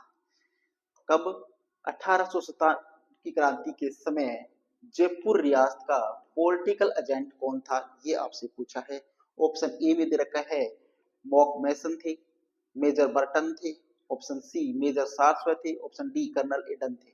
चारों में से कौन से हैं जो 1857 की क्रांति के समय जयपुर के पॉलिटिकल एजेंट थे। तो वो थे दोस्तों कर्नल एडन। तो ऑप्शन डी है वो इसका बिल्कुल सही आंसर होगा। ओके, ऐसे जो क्वेश्चंस हैं वो ज्यादातर एग्जाम में पूछे जाते हैं, या उदयपुर का पूछ लिया जाता है, जोधपुर का पूछ लिया जाता है। ठीक है, तो इसी प्रकार के क्वेश्चन है वो आप थोड़ा गौर से पढ़िएगा, याद कीजिएगा इनको ताकि आप क्वेश्चन गलत नहीं करें। अब चलते हैं क्वेश्चन नंबर 31 पे। देखिएगा उत्खात उत्खात भूमि स्थलाकृति विशेषता है। देखिए उत्खात भूमि स्थलाकृतिक विशेषता है वो किसकी है। देखिए किसकी है, कच्छ की खाड़ी की, सुंदरवन डेल्टा की, या कोंकण तट की, या चंबल घाटी की। बताइएगा चारों में से राइट आंसर कौन सा है। क्या उत्खात भूमि है वो किसकी विशेषता है, ये आपसे पूछा है। तो दोस्तों ये स्थलाकृति किसकी विशेषता है, चंबल घाटी की विशेषता है। तो ऑप्शन जो 4 है वो इसका क्या है, बिल्कुल सही आंसर और स्टिक आंसर होगा। अब चलते हैं क्वेश्चन नंबर 32 पे। 9 डिग्री चैनल अवस्थित है, 9 डिग्री चैनल अवस्थित है, ये क्या पूछा है, 9 डिग्री चैनल, 9 डिग्री जो चैनल है वो अवस्थित है, कहां पर स्थित है, ये आपसे पूछा है। कार निकोबार के बीच, अंडमान तथा निकोबार के बीच, और अमनी दीवी तथा कावरती के बीच, या कावरती तथा मिनिकाय के बीच। 4 ऑप्शन आपको दे रखे हैं, उनको अच्छी प्रकार से पढ़ते हुए समझते हुए फिर आंसर आपको करना है। तो कीजिएगा आंसर कमेंट के जरिए। तो इसका जो राइट आंसर है वो क्या है, ऑप्शन डी। 9 डिग्री जो चैनल है वो कहाँ है, कवारती तथा मिनिकाय के बीच स्थित है, तो ऑप्शन डी है वो सही ऑप्शन होगा। तो चलते हैं क्वेश्चन 33 पे। संविधान का मूलभूत ढांचा उल्लेखित है, जो संविधान है, भारतीय संविधान का जो मूलभूत ढांचा है वो उल्लेखित है, किसमें उल्लेखित है ये आपको बताना है। ऑप्शन ए है मूल कर्तव्यों में, ऑप्शन बी है उद्देश्य उद्देशिका प्रस्तावना में उल्लेखित उद्देश्यों में, या मूल अधिकारों में, या सर्वोच्च न्यायालय में। चारों में से किसमें ये मूलभूत ढांचा उल्लेखित है, ये आपको बताना है। तो बताइएगा इसका राइट आंसर। दोस्तों संविधान का जो मूल ढांचा है वो उद्देशिका प्रस्तावना और उल्लेखित उद्देश्यों में क्या है, उल्लेखित है। तो ऑप्शन बी है वो इसका क्या है, राइट आंसर है। ओके, अब हम चलते हैं क्वेश्चन नंबर 34 पे। भारतीय संविधान की प्रस्तावना में भारत शब्द का प्रयोग कितनी बार हुआ है। भारतीय संविधान की जो प्रस्तावना है, क्या भारतीय संविधान की प्रस्तावना के अंदर भारत शब्द है वो कितनी बार उपयोग हुआ है, ये आपसे पूछा है। 1 बार, 2 बार, 3 बार या 4 बार, कितनी बार हुआ है ये आपको बताना है, बताइएगा। तो भारतीय संविधान की प्रस्तावना में भारत शब्द का जो प्रयोग हुआ है दोस्तों वो क्या हुआ है, 2 बार हुआ है। कितनी बार हुआ है, 2 बार। अब चलते हैं क्वेश्चन नंबर 35 पे। संविधान की प्रस्तावना में, क्या संविधान की प्रस्तावना में समाजवादी, पथनिरपेक्ष व अखंडता शब्द किस संविधान संशोधन द्वारा जोड़े गए। कि संविधान की प्रस्तावना जो है उसमें 3 शब्द जोड़े गए हैं, एक तो समाजवादी, दूसरा पथनिरपेक्ष, तीसरा अखंडता। ये तीनों शब्द संविधान संशोधन द्वारा जोड़े गए। कौन से संविधान संशोधन द्वारा जोड़े गए ये आपको बताना है। 49वें संविधान संशोधन द्वारा, 40वें संविधान संशोधन, 41वें संविधान संशोधन और 42वें संविधान संशोधन द्वारा। तो बताइए किस संविधान संशोधन द्वारा जोड़े गए हैं। तो दोस्तों ये जो संविधान संशोधन जोड़े गए हैं वो जोड़े गए हैं 42वें संविधान संशोधन के द्वारा। समाजवादी, पथनिरपेक्ष और अखंडता शब्द 42वें संविधान संशोधन 1976 के द्वारा जोड़े गए हैं। ओके, अब चलते हैं क्वेश्चन नंबर 36, देखिएगा। क्वेश्चन नंबर 36 है, संविधान की प्रस्तावना के संबंध में क्या सही है। संविधान की जो प्रस्तावना है उसके संबंध में सही क्या है ये आपसे पूछा है। संबंध में क्या सही है ये पूछा है, क्या सही है देखते हैं। यह न्यायालय के द्वारा परिवर्तनीय नहीं है, ये बात सही है। या सर्वोच्च न्यायालय के अनुसार यह संविधान का भाग नहीं है, ये बात सही है। या इसमें 2 बार संशोधन किया गया, या ये बात सही है। या उपयुक्त सभी सही है। तो बताइए इसमें से कौन सा आंसर सही होगा। तो दोस्तों संविधान की प्रस्तावना के संबंध में क्या सही है, वो सही है ये, क्या कि यह न्यायालय के द्वारा परिवर्तनीय नहीं है। तो ये ऑप्शन क्या है, ये एकदम सही होगा, ऑप्शन ए। अब चलते हैं क्वेश्चन नंबर 37 यानी 37 पे। क्वेश्चन नंबर 37 है, प्रस्तावना में वर्णित स्वतंत्रता, समानता और बंधुत्व के आदर्श प्रेरित है। क्या प्रस्तावना में वर्णित स्वतंत्रता, समानता और बंधुत्व के आदर्श प्रेरित है। किससे प्रेरित है, ये रूसी क्रांति से प्रेरित है, अमेरिकी संविधान से प्रेरित है, फ्रांसीसी क्रांति से प्रेरित है, या फ्रांस के संविधान से प्रेरित है? चारों में से जो इसका राइट आंसर है वो आपको कमेंट करते हुए बताना है। तो बताइएगा इसका राइट आंसर। तो दोस्तों अब आप जानोगे कि यहाँ पर तो पहुंच जाएंगे शायद आप कि फ्रांसीसी क्रांति और फ्रांसीसी संविधान दोनों में से एक सही होगा, लेकिन यहाँ पर आप आकर ज्यादातर स्टूडेंट 60% स्टूडेंट फंस गए यहाँ पर आकर कि इसका आंसर फ्रांसीसी क्रांति होगा या फ्रांस के संविधान से होगा। तो इसीलिए मैं हर क्लास के अंदर बोलता हूँ कि आप क्वेश्चन को अच्छी प्रकार से पढ़िए, समझिए और फिर आंसर कीजिए। तो इसको पढ़िएगा एक बार अच्छी प्रकार। प्रस्तावना में वर्णित स्वतंत्रता, समानता और बंधुत्व के आदर्श प्रेरित हैं। क्या आदर्श प्रेरित है? किससे प्रेरित है? ये नहीं पूछा कि किस संविधान से लिए गए हैं, ये पूछा है किस से प्रेरित है। किस से प्रेरित है? तो संविधान से प्रेरित होते क्या? नहीं, तो ये नहीं हो सकता। आंसर क्या है यहाँ पर? फ्रांसीसी क्रांति से प्रेरित है ये। ठीक है, ओके। अब चलते हैं क्वेश्चन नंबर 38 पे। 1857 की क्रांति के समय किस रियासत के शासक नाबालिग थे? क्या पूछा है? देखिए, नाबालिग थे। कौन जन्मा, किसने शासन किया, याद दुख हमें हो रहा है, इसको भुगतना पड़ रहा है हमको कि 1857 की जो क्रांति हुई थी उसके समय किस रियासत के शासक है वो नाबालिग थे। तो हमें वो ध्यान रखना कि किस शासक नाबालिग थे, कौन वयस्क थे, कौन शादीशुदा थे, कौन कुंवारे थे, किसका किसके साथ क्या था, वो से भी ध्यान रखना पड़ रहा है हमें। तो बताइएगा इसका राइट आंसर क्या होगा कि 1857 की क्रांति के समय किस रियासत के शासक नाबालिग थे? भरतपुर के थे, जयपुर के थे, टोंक के थे या धौलपुर के थे? चारों में से जो राइट आंसर है वो आप कमेंट करते हुए आंसर कीजिएगा। तो दोस्तों इसका जो राइट आंसर है वो है ऑप्शन डी यानी धौलपुर। धौलपुर जो रियासत है उसका जो शासक था 1857 की क्रांति के समय वो कौन था? नाबालिग था। ठीक है, अब चलते क्वेश्चन नंबर 39 पे। क्वेश्चन नंबर 39 है कि जयपुर के शासक राम सिंह द्वितीय, कौन? राम सिंह द्वितीय को अंग्रेजों की तन मन धन से मदद करने पर कौन सा इलाका उपहार में दिया गया? कि जयपुर के शासक थे जिनका नाम था राम सिंह द्वितीय, उनको अंग्रेजों की तन मन और धन से सहायता करने के लिए उनको जागीर भेंट की गई थी। वो जागीर कौन सी थी? वो थी बदनौर की जागीर, कोटपुतली की या महुआ की या बामनवास की? चारों में से कौन सी जागीर राम सिंह द्वितीय जो जयपुर के शासक थे उनको अंग्रेजों के द्वारा भेंट की गई थी, कौन सी थी बताइए? तो वो थी दोस्तों ऑप्शन बी यानी कोटपुतली की जागीर। कौन सी? कोटपुतली की। अब चलते हैं क्वेश्चन नंबर 40 पे। देखिएगा, क्वेश्चन नंबर 40 में आपसे पूछा है मुंडिया या मोंडी लिपि लिखी जाती है? क्या पूछा है? मुंडिया या मुंडी लिपि जो है वो लिखी जाती है लकीर को घसीट कर, शब्दों को बेहद फैसला कर या शब्दों को तोड़कर या अनेक लिपियों को मिलाकर? चारों में से जो राइट आंसर है वो आपको बताना है, वो भी कमेंट करते हुए जल्दी बताइएगा।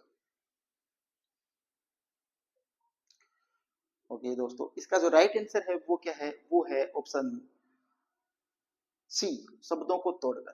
तो मुंडिया या मोडी लिपि जो है वो लिखी जाती है शब्दों को तोड़कर। कैसे? शब्दों को तोड़कर। ओके, अब हम चलते क्वेश्चन नंबर 41 पे।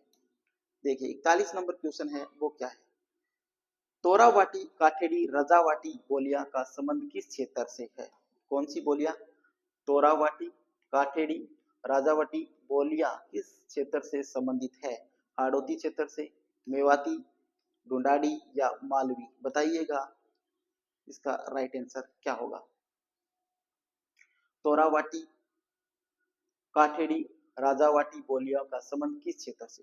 दोस्तों बोलियों से संबंधित यानी भाषाओं से संबंधित और चित्रकला से संबंधित, प्रजामंडल एकीकरण से संबंधित जो क्वेश्चंस हैं वो मैंने ट्रिक के माध्यम से एक छोटी छोटी क्लासें बनाई हुई है, 7 या 8 मिनट की क्लासें मैंने बनाई है।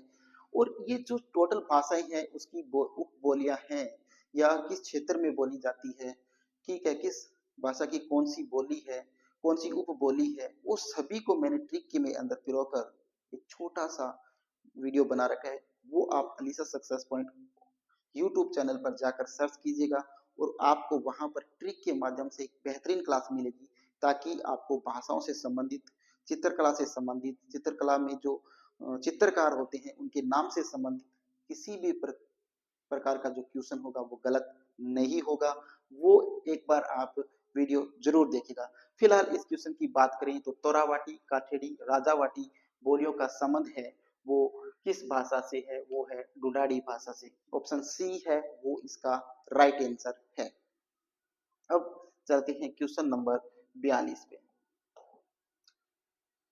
क्वेश्चन नंबर 42 है वो है निमाड़ी एवं रागड़ी किस बोली की विशेषता है। कौन सी बोली? निमाड़ी तथा रागड़ी किस बोली की विशेषता है? अहिरवाटी की, मेवाती की, हाड़ौती की या मालवी की? बताइएगा इनमें चारों में से कौन सा सही आंसर होगा। तो निमाड़ी और रागड़ी जो बोली है वो कौन सी भाषा की विशेषता है दोस्तों? वो है मालवी भाषा की विशेषता। कौन सी भाषा की?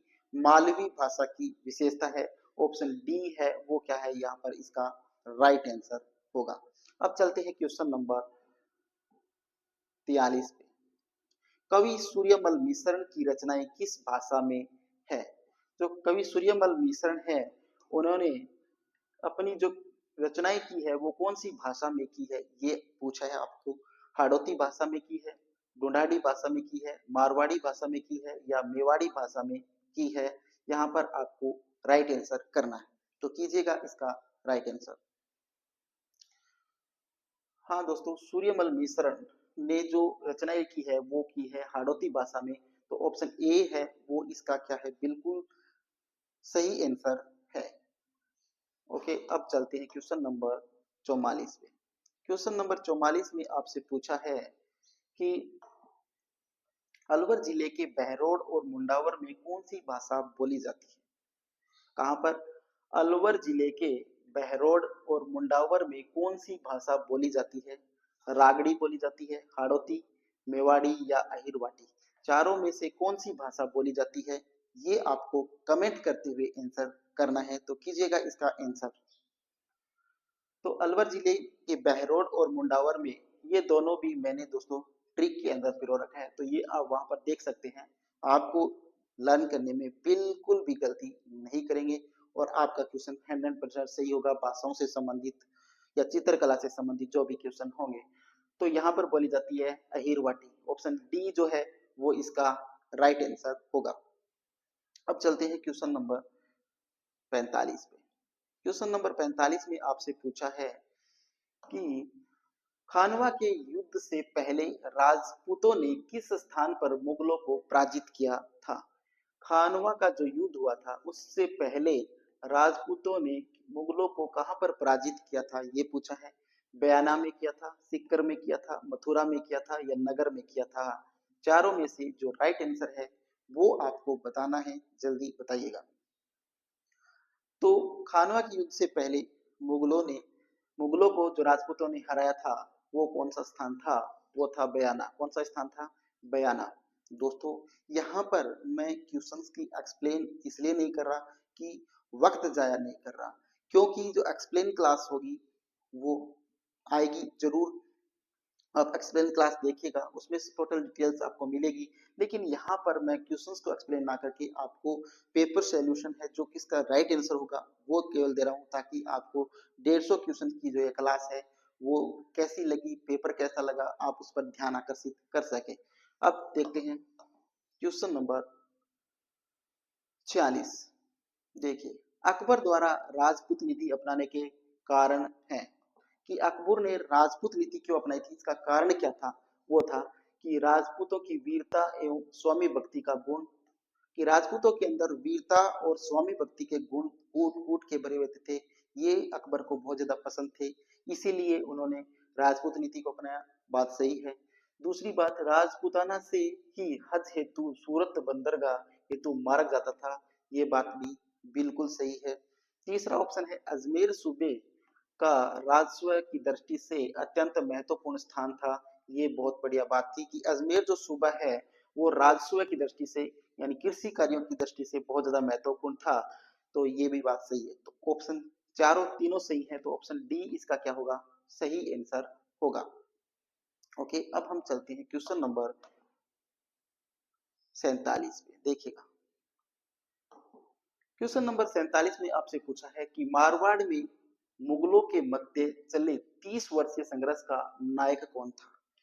कि मारवाड़ जो है, मारवाड़ में मुगलों के मध्य चले 30 वर्षीय संघर्ष का नायक कौन था।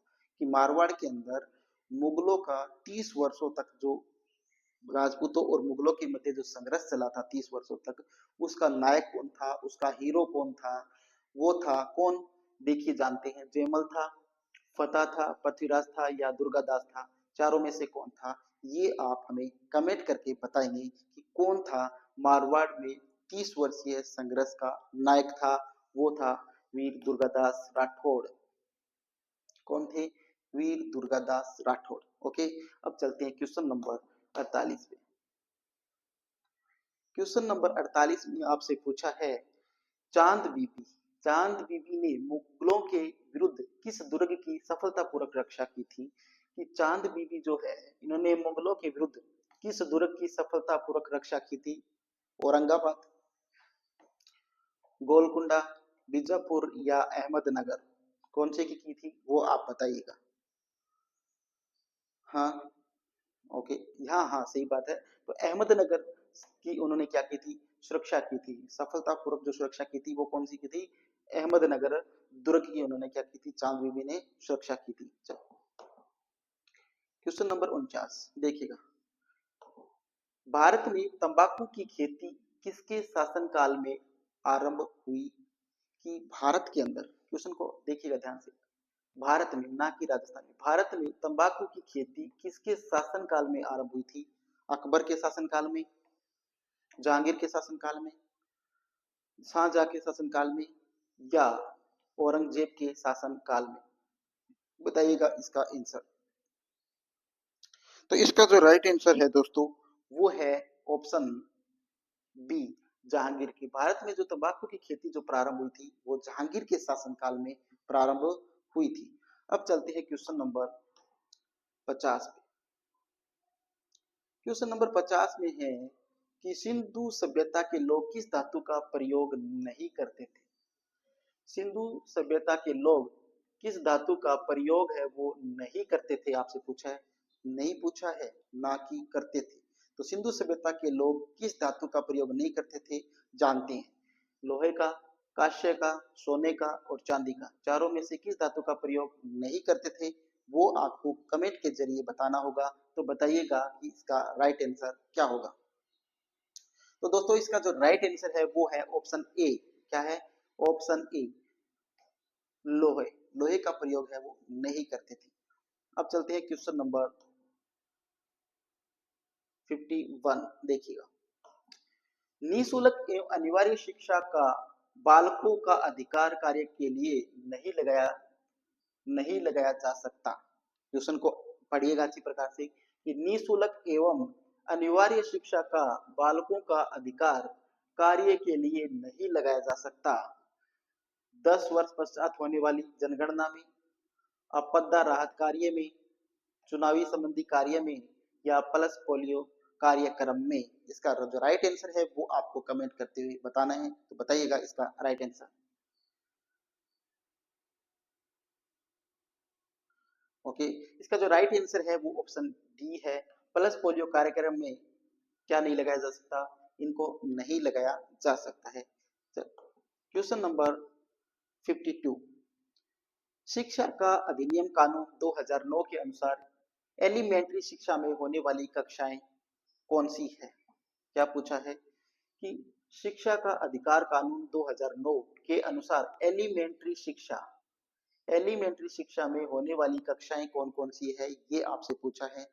ऑप्शन ए में है नर्सरी से 5वीं कक्षा तक की शिक्षा, ऑप्शन बी में है पहली कक्षा से 8वीं कक्षा तक की शिक्षा, ऑप्शन सी में है पहली कक्षा से 5वीं कक्षा तक की शिक्षा और ऑप्शन डी में है नर्सरी से 8वीं क्लास तक की शिक्षा। तो इसमें से जो राइट आंसर है वो आपको कमेंट के जरिए बताना है। तो बताइए इसका राइट आंसर। तो दोस्तों, ओके, इसका जो राइट आंसर है वो है पहली कक्षा से 8वीं कक्षा, पहली कक्षा से कौन सी कक्षा? 8वीं कक्षा।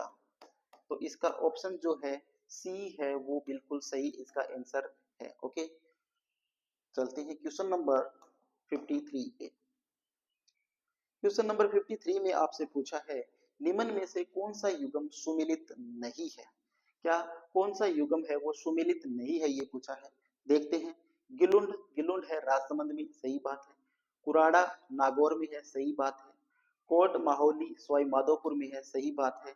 मल्हा जालौर में है, ये बात बिल्कुल गलत है। तो यहाँ पर ऑप्शन डी है वो इसका क्या है? सही आंसर है। चलते हैं क्वेश्चन नंबर 54 पे। 54 में पूछा है आपसे कि आहार सभ्यता के संबंध में निम्न में से कौन सा कथन सत्य नहीं है?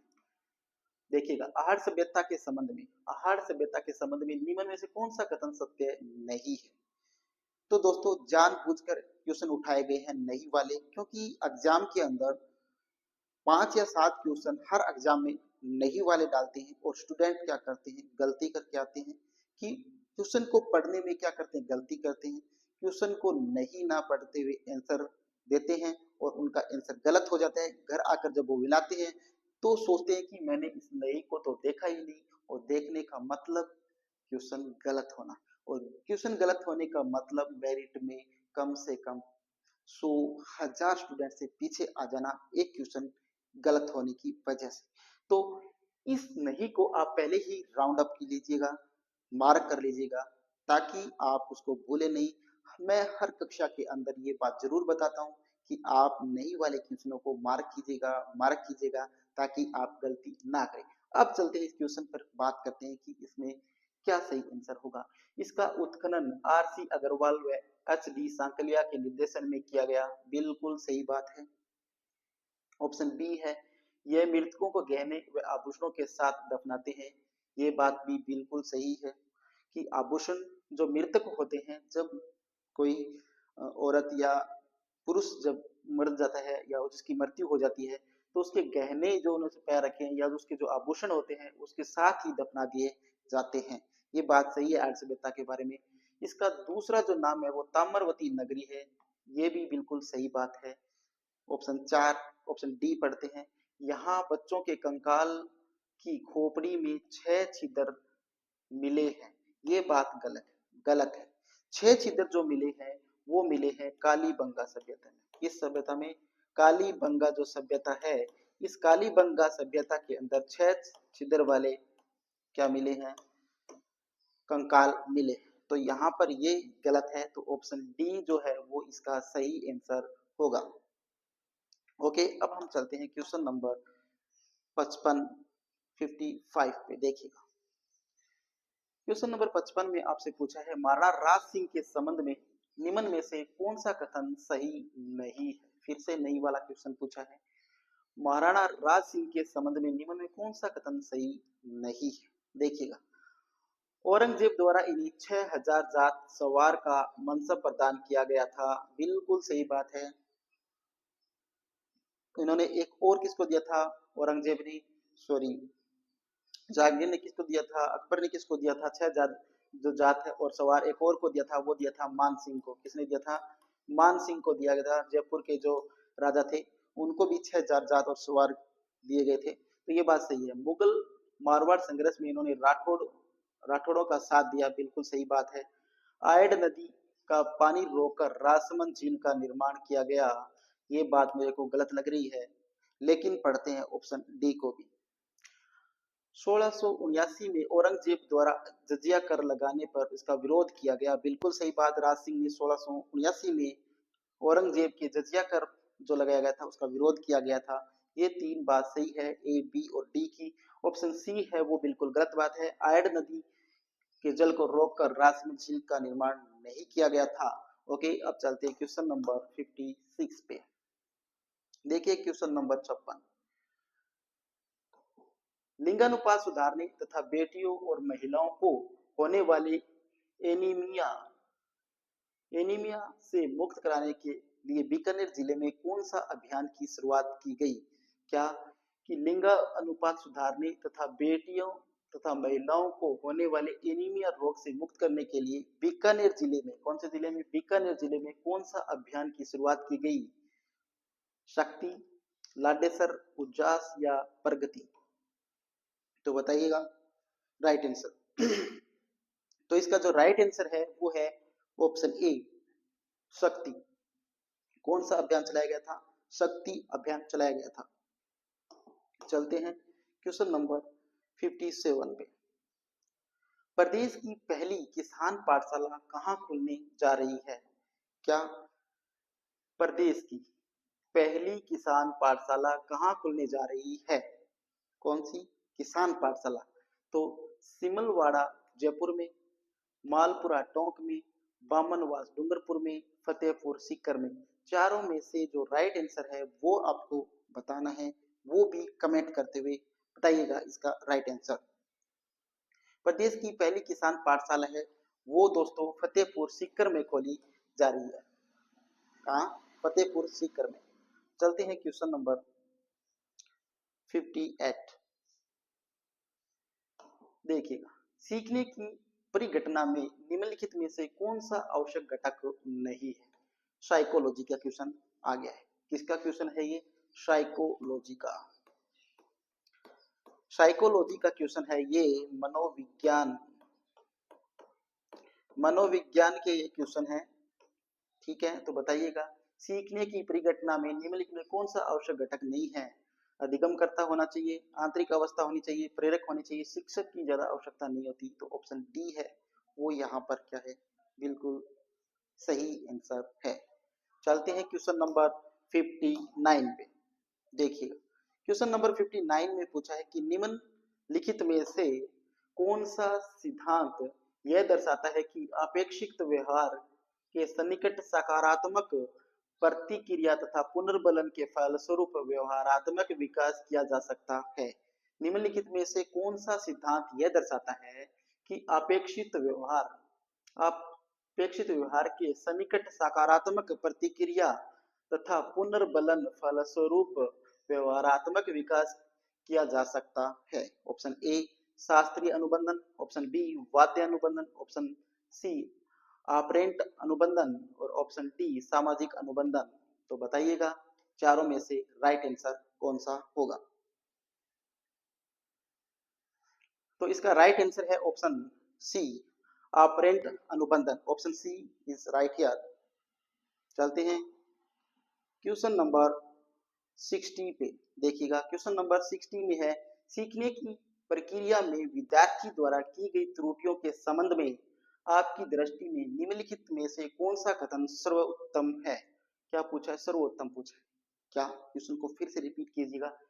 सीखने की प्रक्रिया में, क्या? सीखने की प्रक्रिया में विद्यार्थियों द्वारा की गई त्रुटियां के संबंध में आपकी दृष्टि में निम्नलिखित में से कौन सा कथन सर्वोत्तम है? उत्तम तो सभी है, लेकिन सर्वोत्तम है, सबसे बेस्ट है, सबसे बेटर है, वो आपको बताना है, ना कि सर्वोत्तम है वो। विद्यार्थी को कभी भी त्रुटियां नहीं करनी चाहिए। विद्यार्थी को कभी भी त्रुटियां नहीं करनी चाहिए। ऐसा क्या हो सकता है क्या? कोई भी काम हम सीख रहे हैं, चाहे बच्चे सीख रहे हो, हम सीख रहे हो, किसी प्रकार का काम हम सीख रहे हो, किसी प्रकार की नॉलेज हम ले रहे हो, उसमें गलतियां होना जाहिर सी बात है। गलतियां तो होगी, गलतियां होगी फिर हम उसको सुधारेंगे, फिर गलतियां होगी फिर उसको सुधारेंगे। तो गलतियों से इंसान सीखते हैं, गलतियों का इंसान पुतला है, तो उससे ही नई चीजें सीखने का वो प्रयास करता है और नई चीजें सीखता है। तो ये बात तो नहीं हो सकती। त्रुटियां अधिगम प्रक्रिया का भाग है। ठीक है, पढ़ते हैं सी को। विद्यार्थियों की लापरवाही के कारण त्रुटियां होती है। तो त्रुटियां लापरवाही की वजह से भी होती है, और हो भी जाती है जब नॉलेज नहीं हो तो उसकी गलतियां भी हो जाती है। तो ये बात भी ठीक है, लेकिन सबसे उत्तम नहीं है। कभी कभी त्रुटियां कर सकते हैं लेकिन नहीं, कभी कभी त्रुटियां तो कर सकते हैं लेकिन सर्वोत्तम नहीं है। तो यहाँ पर देखिएगा, सीखने की प्रक्रिया में जो सर्वोत्तम जो है वो है अधिगम जो है। त्रुटियां अधिगम प्रक्रिया का भाग है। त्रुटि है, किसी भी काम को सीखेंगे तो सीखने में गलतियां होगी। तो किसी काम को सीखने के लिए एक भाग हो, त्रुटि है वो एक पार्ट है अधिगम का। ठीक है, तो ये यहाँ पर सर्वोत्तम है वो इसका आंसर होगा ऑप्शन बी। ओके,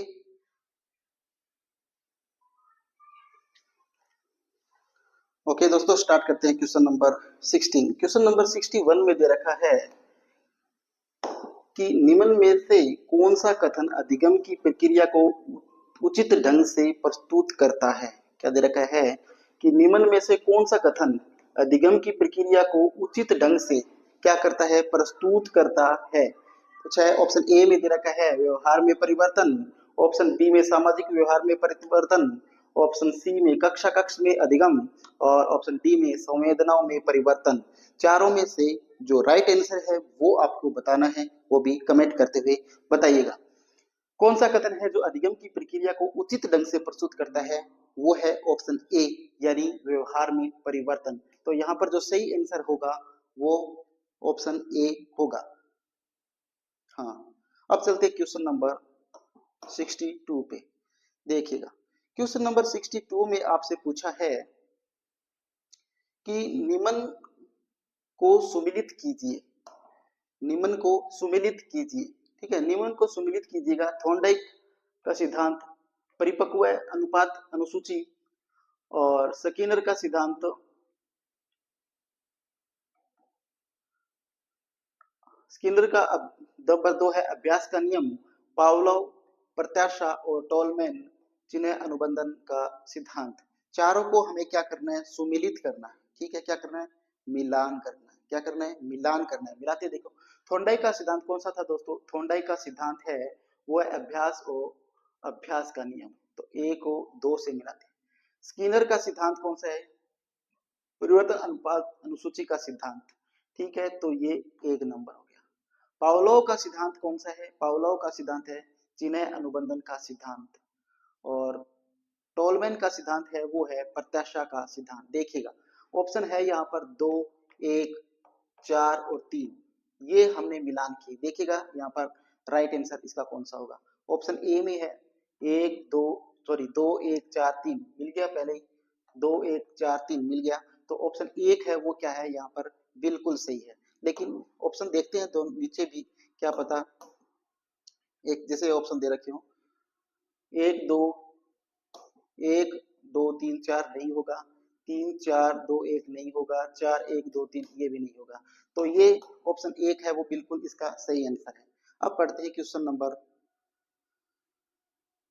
63 को। क्वेश्चन नंबर 63 है आपसे, व्यवहार के एस आर, व्यवहार के एस आर संप्रत्यय को अस्वीकार कर एस ओ आर संप्रत्यय किसने प्रस्तावित किया। बताइए, वॉटसन ने, हल ने, वुडवर्थ ने या इनमें से कोई नहीं यानी नन।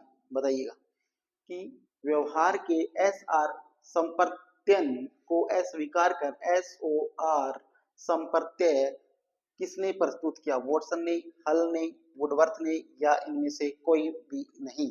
तो आप बताइएगा इसमें से राइट आंसर कौन सा होगा। तो दोस्तों, ये एस ओ आर का जो सिद्धांत दिया था वो किसने दिया था, वुडवर्थ ने दिया था। तो ऑप्शन सी है वो इसका क्या है, बिल्कुल सही आंसर है। अब चलते हैं क्वेश्चन नंबर 64 पे। देखिएगा, क्वेश्चन नंबर 64 है, यहाँ आपसे पूछा है कि निम्न में से कौन सा वंशानुक्रम का सिद्धांत नहीं है। क्या, निम्न में से कौन सा वंशानुक्रम का सिद्धांत नहीं है, कौन सा नहीं है। मेडल का नियम वंशानुक्रम होता है, मेडल के नियम में। विभिन्नता का नियम इसमें भी होता है, विभिन्नता का नियम में। प्रत्यागमन का नियम इसमें भी होता है वंशानुक्रम का सिद्धांत। और मौलिकता का नियम ये नहीं होता। तो यहाँ पर जो राइट आंसर है वो क्या है, ऑप्शन डी, मौलिकता का जो नियम है वो वंशानुक्रम का सिद्धांत नहीं है कौन सा, मेडल का नियम वंशानुक्रम है, विभिन्नता का नियम है, प्रत्यागमन का नियम भी है वंशानुक्रम का सिद्धांत, लेकिन मौलिकता का नियम ये नहीं है। ओके, अब चलते हैं क्वेश्चन नंबर 65 पे। 65 देखिएगा, किसी के दूर से पुकारने पर शीघ्र उसके पास पहुंचते समय जो अधिगम होता है उसे क्या कहते हैं। कि किसी को दूर से हम पुकारते हैं, किसी को दूर से पुकारने पर शीघ्र उसके पास पहुंचते समय जो अधिगम होता है उसे क्या कहते हैं, उसे कहते हैं संकेत अधिगम, उत्तेजना अनुक्रिया अधिगम या श्रृंखला अधिगम या सी और डी दोनों। बताइएगा। तो उसे क्या बोलते हैं? उसे बोलते हैं संकेत अधिगम। क्या बोलते हैं? संकेत। हम किसी को दूसरे को पुकारते हैं तो क्या करते हैं? संकेत ही तो करते हैं। संकेत करके बुलाते हैं तो उसको क्या कहते हैं? संकेत अधिगम कहते हैं। तो ऑप्शन ए है वो सही होगा। क्वेश्चन नंबर 65 देखिएगा। एक विद्यार्थी कारण परिणाम का संबंध समझ चुका है, वह किस शैक्षिक उद्देश्य की प्राप्ति तक पहुंच चुका है? क्या दे रखा है आपको कि एक विद्यार्थी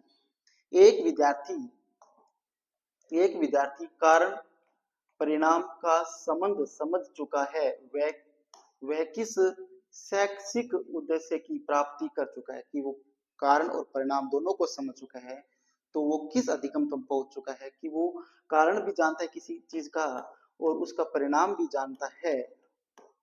इन दोनों बातों को जानता है तो वो अधिगम की कौन सी स्थिति तक पहुंच चुका है? तो वो पहुंच चुका है अवबोध तक, अंडरस्टैंडिंग तक, विश्लेषण, संश्लेषण या मूल्यांकन। चारों में से जो राइट आंसर है वो आपको बताना है। बताइएगा इसका सही आंसर। तो दोस्तों इसका जो राइट आंसर होगा वो क्या होगा? वो होगा अवबोध। अंडरस्टैंड करने लगा है वो, किसी चीज को अवबोध करने लगा है। ठीक है, तो option A is right here. अब चलते हैं क्वेश्चन नंबर 66 पे। देखिएगा क्वेश्चन नंबर 66 है, स्किनर ने कितने प्रकार के उप पुनर्बलन का प्रयोग किया है? क्या पूछा है? स्किनर है उसने कितने प्रकार के उप पुनर्बलन का प्रयोग किया है? ऑप्शन ए में है 3 प्रकार के, ऑप्शन बी में है 4 प्रकार के, ऑप्शन सी में है 6 प्रकार के और ऑप्शन डी में है 2 प्रकार के। चारों में से जो सही आंसर है वो आपको बताना है कि स्किनर ने कितने प्रकार के उप पुनर्बलन का प्रयोग किया दोस्तों? वो किया 4 प्रकार के। कितने प्रकार के? 4 प्रकार के। तो ऑप्शन बी है वो इसका क्या है? बिल्कुल सही आंसर है। दोस्तों साइकोलॉजी से संबंधित जो क्वेश्चन बन के आते हैं वो ज्यादातर किसी भी जो मनोवैज्ञानिक है उनकी जो थ्योरी होती है उनके बीच से बनकर आते हैं। तो साइकोलॉजी को हमेशा रटने का प्रयास ना करके उसे समझने का प्रयास करें, क्वेश्चन को समझने का प्रयास करें। क्वेश्चन और साइकोलॉजी बहुत अच्छी प्रकार से आप समझ जाओगे और अच्छी प्रकार से क्वेश्चन कर पाओगे। देखिएगा क्वेश्चन नंबर 67, पूर्व अनुभव की पुनर्जागृति को कहा जाता है? क्या? पूर्व अनुभव की पुनर्जागृति को क्या कहा जाता है? धारण, समरण, पहचान या काल्पनिक, क्या कहते हैं उसको बताइएगा। पूर्व अनुभव की पुनर्जागृति को क्या कहा जाता है? पूर्व अनुभव है और उसकी पुनर्जागृति हो जाती है, उसको क्या कहा जाता है ये बताइएगा। उसको पुनर्जागृति क्या कहलाती है? स्मरण कहलाती है या पहचान कहलाती है? पहचान कहलाती है। क्या कहलाती है? पहचान। ओके, तो चलते हैं क्वेश्चन नंबर 68 पे। देखिए निम्न में से कौन सा पूर्व बाल्यावस्था हेतु देखभाल का केंद्र नहीं है? क्या पूछा है? निम्न में से कौन सा पूर्व बाल्यावस्था समझते हो, हेतु देखभाल का केंद्र नहीं है? कौन सा? क्रेच है, नर्सरी है, आंगनबाड़ी है, कौन सा नहीं है? प्राथमिक स्वास्थ्य केंद्र नहीं है। कि निम्न में कौन सा पूर्व बाल्यावस्था हेतु देखभाल का केंद्र क्या नहीं होता? प्राथमिक स्वास्थ्य केंद्र नहीं होता है। ठीक है, अब चलते हैं क्वेश्चन नंबर 69 पे। सकारात्मक अभिकर्मित अनुदेशन को सीखने वाला अनुसरण कर सकता है केवल एक मार्ग से, 2 मार्गों से, केवल 3 मार्गों से, अनेक मार्गों से? क्या? सकारात्मक अभिकर्मित अनुदेशन को सीखने वाला अनुसरण कर सकता है अनेक मार्गों से। क्या? अनेक मार्गों से। तो option D is right here. अब देखिएगा क्वेश्चन नंबर 70 संवेदनात्मक अनुभव के संबंध में कौन सा कथन सत्य है? संवेदनात्मक अनुभव के संबंध में कौन सा कथन सत्य है? नंबर 1 में दे रखा है, संवेदना चेतना उत्पन्न करने की अत्यंत प्रारंभिक स्थिति है। बिल्कुल सही बात है। संवेदना जो होती है, संवेदना चेतना उत्पन्न करने की, संवेदना जो होती है वो चेतना उत्पन्न करने की अत्यंत प्रारंभिक स्थिति होती है। बिल्कुल सही बात है। ऑप्शन 2, संवेदना है अत्यंत शुद्ध रूप में नहीं प्राप्त होती। संवेदना जो है वो शुद्ध रूप से प्राप्त नहीं होती है, ये बात भी सही है। शिशु का संवेदना टूटा फूटा एवं प्रौढ़ का संवेदना विकृति जन्य होता है, बिल्कुल सही बात है। तो इसमें तीनों ऑप्शन सही है, तो ऑप्शन डी सही है। संवेदना क्या होता है दोस्तों? संवेदना का अर्थ है कि कोई भी वस्तु है, ये हमारी बॉडी है, ठीक है, ये हमारी बॉडी है, और इस बॉडी के ऊपर कोई भी जानवर, कीड़ा मकोड़ा जो भी आता है, तो ये हमारी क्या करता है, त्वचा के ऊपर टच करता है, तो क्या होती है, हमारी ज्ञानेंद्रिय जो है वो हमारी मस्तिष्क तक इस बात को पहुंचाती है, तो उसे क्या करते हैं, संवेदना बोलते हैं। अब देखिएगा क्वेश्चन नंबर 71। 71 में है, प्रत्यय निर्माण के संबंध में कौन सा कथन सत्य है? प्रत्यय निर्माण में कौन सा कथन सत्य है, ये पूछा है। तो सामान्यतः एवं विभिन्नताओं के साथ वस्तु अथवा घटनाओं के बारे में उसके गुण आदि भी योग प्रत्यय निर्माण में व उसके उत्तरवर्ती वर्गीकरण में आवश्यक है, सही बात है। ऑप्शन, प्रत्यय के आरंभिक संज्ञान में उसकी संज्ञा, उसके लक्षण और उदाहरणों का भी ध्यान रखा जाता है, बिल्कुल सही बात है। ऑप्शन सी, प्रत्यय के अधिगम में उसकी परिभाषा व संरचना सहायक होती है, ये बात भी बिल्कुल सही है। तो ऑप्शन डी है वो सही है। चारों ऑप्शन क्या है, बिल्कुल सही है, तीनों ऑप्शन बिल्कुल सही है, तो यहाँ पर क्या ऑप्शन डी बिल्कुल सही होगा। देखिएगा 72 को, वाइगोत्स्की वाइगोत्स्की बच्चों के सीखने में निम्नलिखित में से किस कारण को महत्वपूर्ण मानते हैं? शारीरिक कारण को, सामाजिक कारण को, नैतिक कारण को, या अनुवांशिक को? तो क्या पूछा है, वाइगोत्स्की। तो वाइगोत्स्की ने बच्चों के सीखने में निम्न में से किस कारण को महत्वपूर्ण मानते हैं? तो सामाजिक अधिगम का जो सिद्धांत दिया था वो किसने? वाइगोत्स्की ने। तो यहाँ पर ऑप्शन बी है वो बिल्कुल सही होगा। चलते हैं क्वेश्चन नंबर 73 पे। जब पूर्व का अधिगम नई स्थितियों में सीखने पर किसी भी प्रकार से कोई प्रभाव नहीं डालता, तो ये क्या कहलाता है? नहीं डालता। जब पूर्व का अधिगम, हमने जो कोई चीज पहले सीखी और आगे उस चीज से कोई सीखते हैं और वो पहले वाला काम उसमें काम नहीं आए, तो उस अधिगम को क्या कहते हैं? जैसे हमने देखिएगा, हमने यहाँ पर फिजिक्स सीखा, क्या सीखा?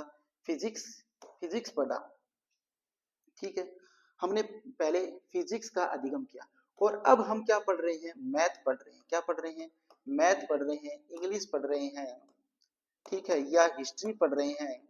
तो अब ये इससे हम पढ़ रहे हैं, फिजिक्स को पढ़ने के बाद, तो क्या ये फिजिक्स है वो हिस्ट्री में, मैथ में या इंग्लिश में काम आएगी? क्या नहीं आएगी। तो ये बात बताइए, तो अधिगम का, इस अधिगम का यहाँ पर हमारे कोई महत्व नहीं है, तो यहाँ अधिगम का क्या हुआ? हमारे लिए कोई महत्व नहीं रहा।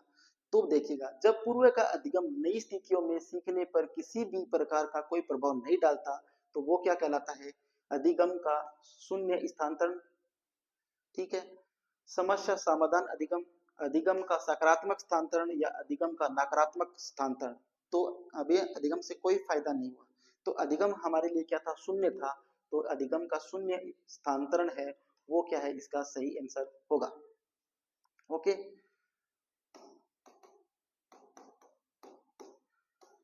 अब पढ़ते हैं क्वेश्चन नंबर 74 को, 74। देखिएगा, आपसे पूछा है कि अधिगम अंतरण का थॉर्नडाइक सिद्धांत कहा जाता है। अधिगम अंतरण का थॉर्नडाइक सिद्धांत किसे कहा जाता है? समानता के सिद्धांत को, या अनुरूप तत्व के सिद्धांत को, या औपचारिक नियमों के सिद्धांत को, या इनमें से कोई भी नहीं? अधिगम अंतरण का थॉर्नडाइक सिद्धांत कहा जाता है, किसको कहा जाता है? किसको कहा जाता है? औपचारिक नियमों के सिद्धांत को, अनुरूप तत्वों के सिद्धांत को, या समानता के सिद्धांत को? किसको कहा जाता है? ऑप्शन ए, समानता के सिद्धांत को। ओके, चलते हैं क्वेश्चन नंबर 75 पे। अधिगम से संबंधित किसी विद्यार्थी की समस्याओं का सबसे अच्छा उपचार है। अधिगम से संबंधित किसी विद्यार्थी की समस्याओं का सबसे अच्छा उपचार है ग्रंथ ग्रंथालय, ग्रंथालय में निरीक्षित अध्ययन, निजी शिक्षण का सुझाव या निदानात्मक शिक्षण। अधिगम से संबंधित किसी विद्यार्थी की समस्याओं का सबसे अच्छा उपचार क्या होता है? निदानात्मक शिक्षण। क्या? निदानात्मक शिक्षण। Option D is right here. देखिएगा क्वेश्चन नंबर 76। निम्नलिखित में से किस कथन को सीखने के लक्षण के रूप में नहीं माना जा सकता? निम्नलिखित में से किस कथन को सीखने के लक्षण के रूप में नहीं माना जा सकता? सीखना कुछ ऐसी चीज है जो अनुभव के परिणाम स्वरूप घटित होती है। ओके, सही बात है। व्यवहार का अध्ययन सीखना है। सीखना एक प्रक्रिया है जो व्यवहार में मध्यस्थता रखती है। अनअधिगम भी सीखने का एक हिस्सा है। तो ये क्या पूछा है? निम्नलिखित में से किस कथन को सीखने के लक्षण के रूप में नहीं माना जा सकता? तो सीखना कुछ ऐसी चीज है जो अनुभव के परिणाम स्वरूप घटित होती है। ठीक है। व्यवहार का अध्ययन सीखना है। सीखना एक प्रक्रिया है जो व्यवहार में मध्यस्थता करती है। अनअधिगम भी सीखने का एक हिस्सा है। ये ऑप्शन डी है वो गलत है। अब पढ़ते हैं क्वेश्चन नंबर 77 को। अत्यंत निपुणता पूर्ण अधिगम पद्धति जिस पर बांडुरा और वाल्टर ने बल दिया। अत्यंत निपुणतापूर्ण अधिगम पद्धति जिस पर बांडुरा और वाल्टर ने बल दिया। पुरस्कार तथा सजा, निरीक्षण युक्त अधिगम या अनुकरण, स्ववास्तविकरण या कोई भी नहीं? बताइएगा।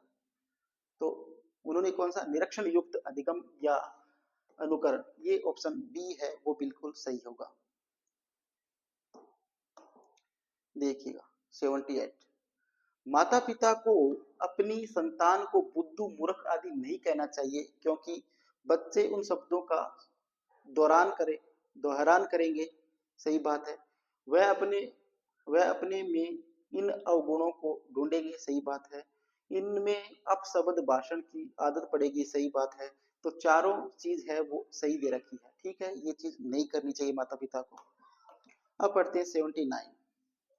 शास्त्रीय अनुबंधन में सम्मिलित होते हैं। एक उत्तेजक का दूसरा उत्तेजक से साहचर्य, उत्तेजक का अनुक्रिया के लिए स्थानपूर्ति, एक उत्तेजक की दूसरे उत्तेजक के लिए स्थानपूर्ति, उत्तेजक का अनुक्रिया से सहचार्य। बताइएगा। शास्त्रीय अनुबंध में सम्मिलित होते हैं। एक उत्तेजक का दूसरे उत्तेजक से सहचार्य, उत्तेजक का अनुक्रिया के लिए स्थानापूर्ति, एक उत्तेजक की दूसरे उत्तेजक के लिए स्थानापूर्ति, उत्तेजक का अनुक्रिया से सहचार्य।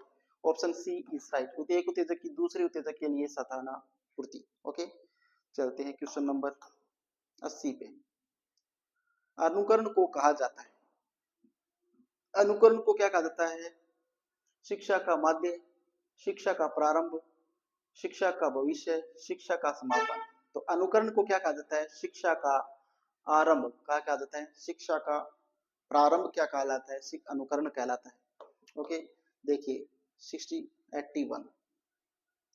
आरंभ में सीखने की गति मंद तथा बाद में तीव्र हो जाती है, उसे कहते हैं न तो दर वक्र या उनको दर वक्र या मिश्रित वक्र या उपरोक्त छवि। तो उसे क्या कहते हैं?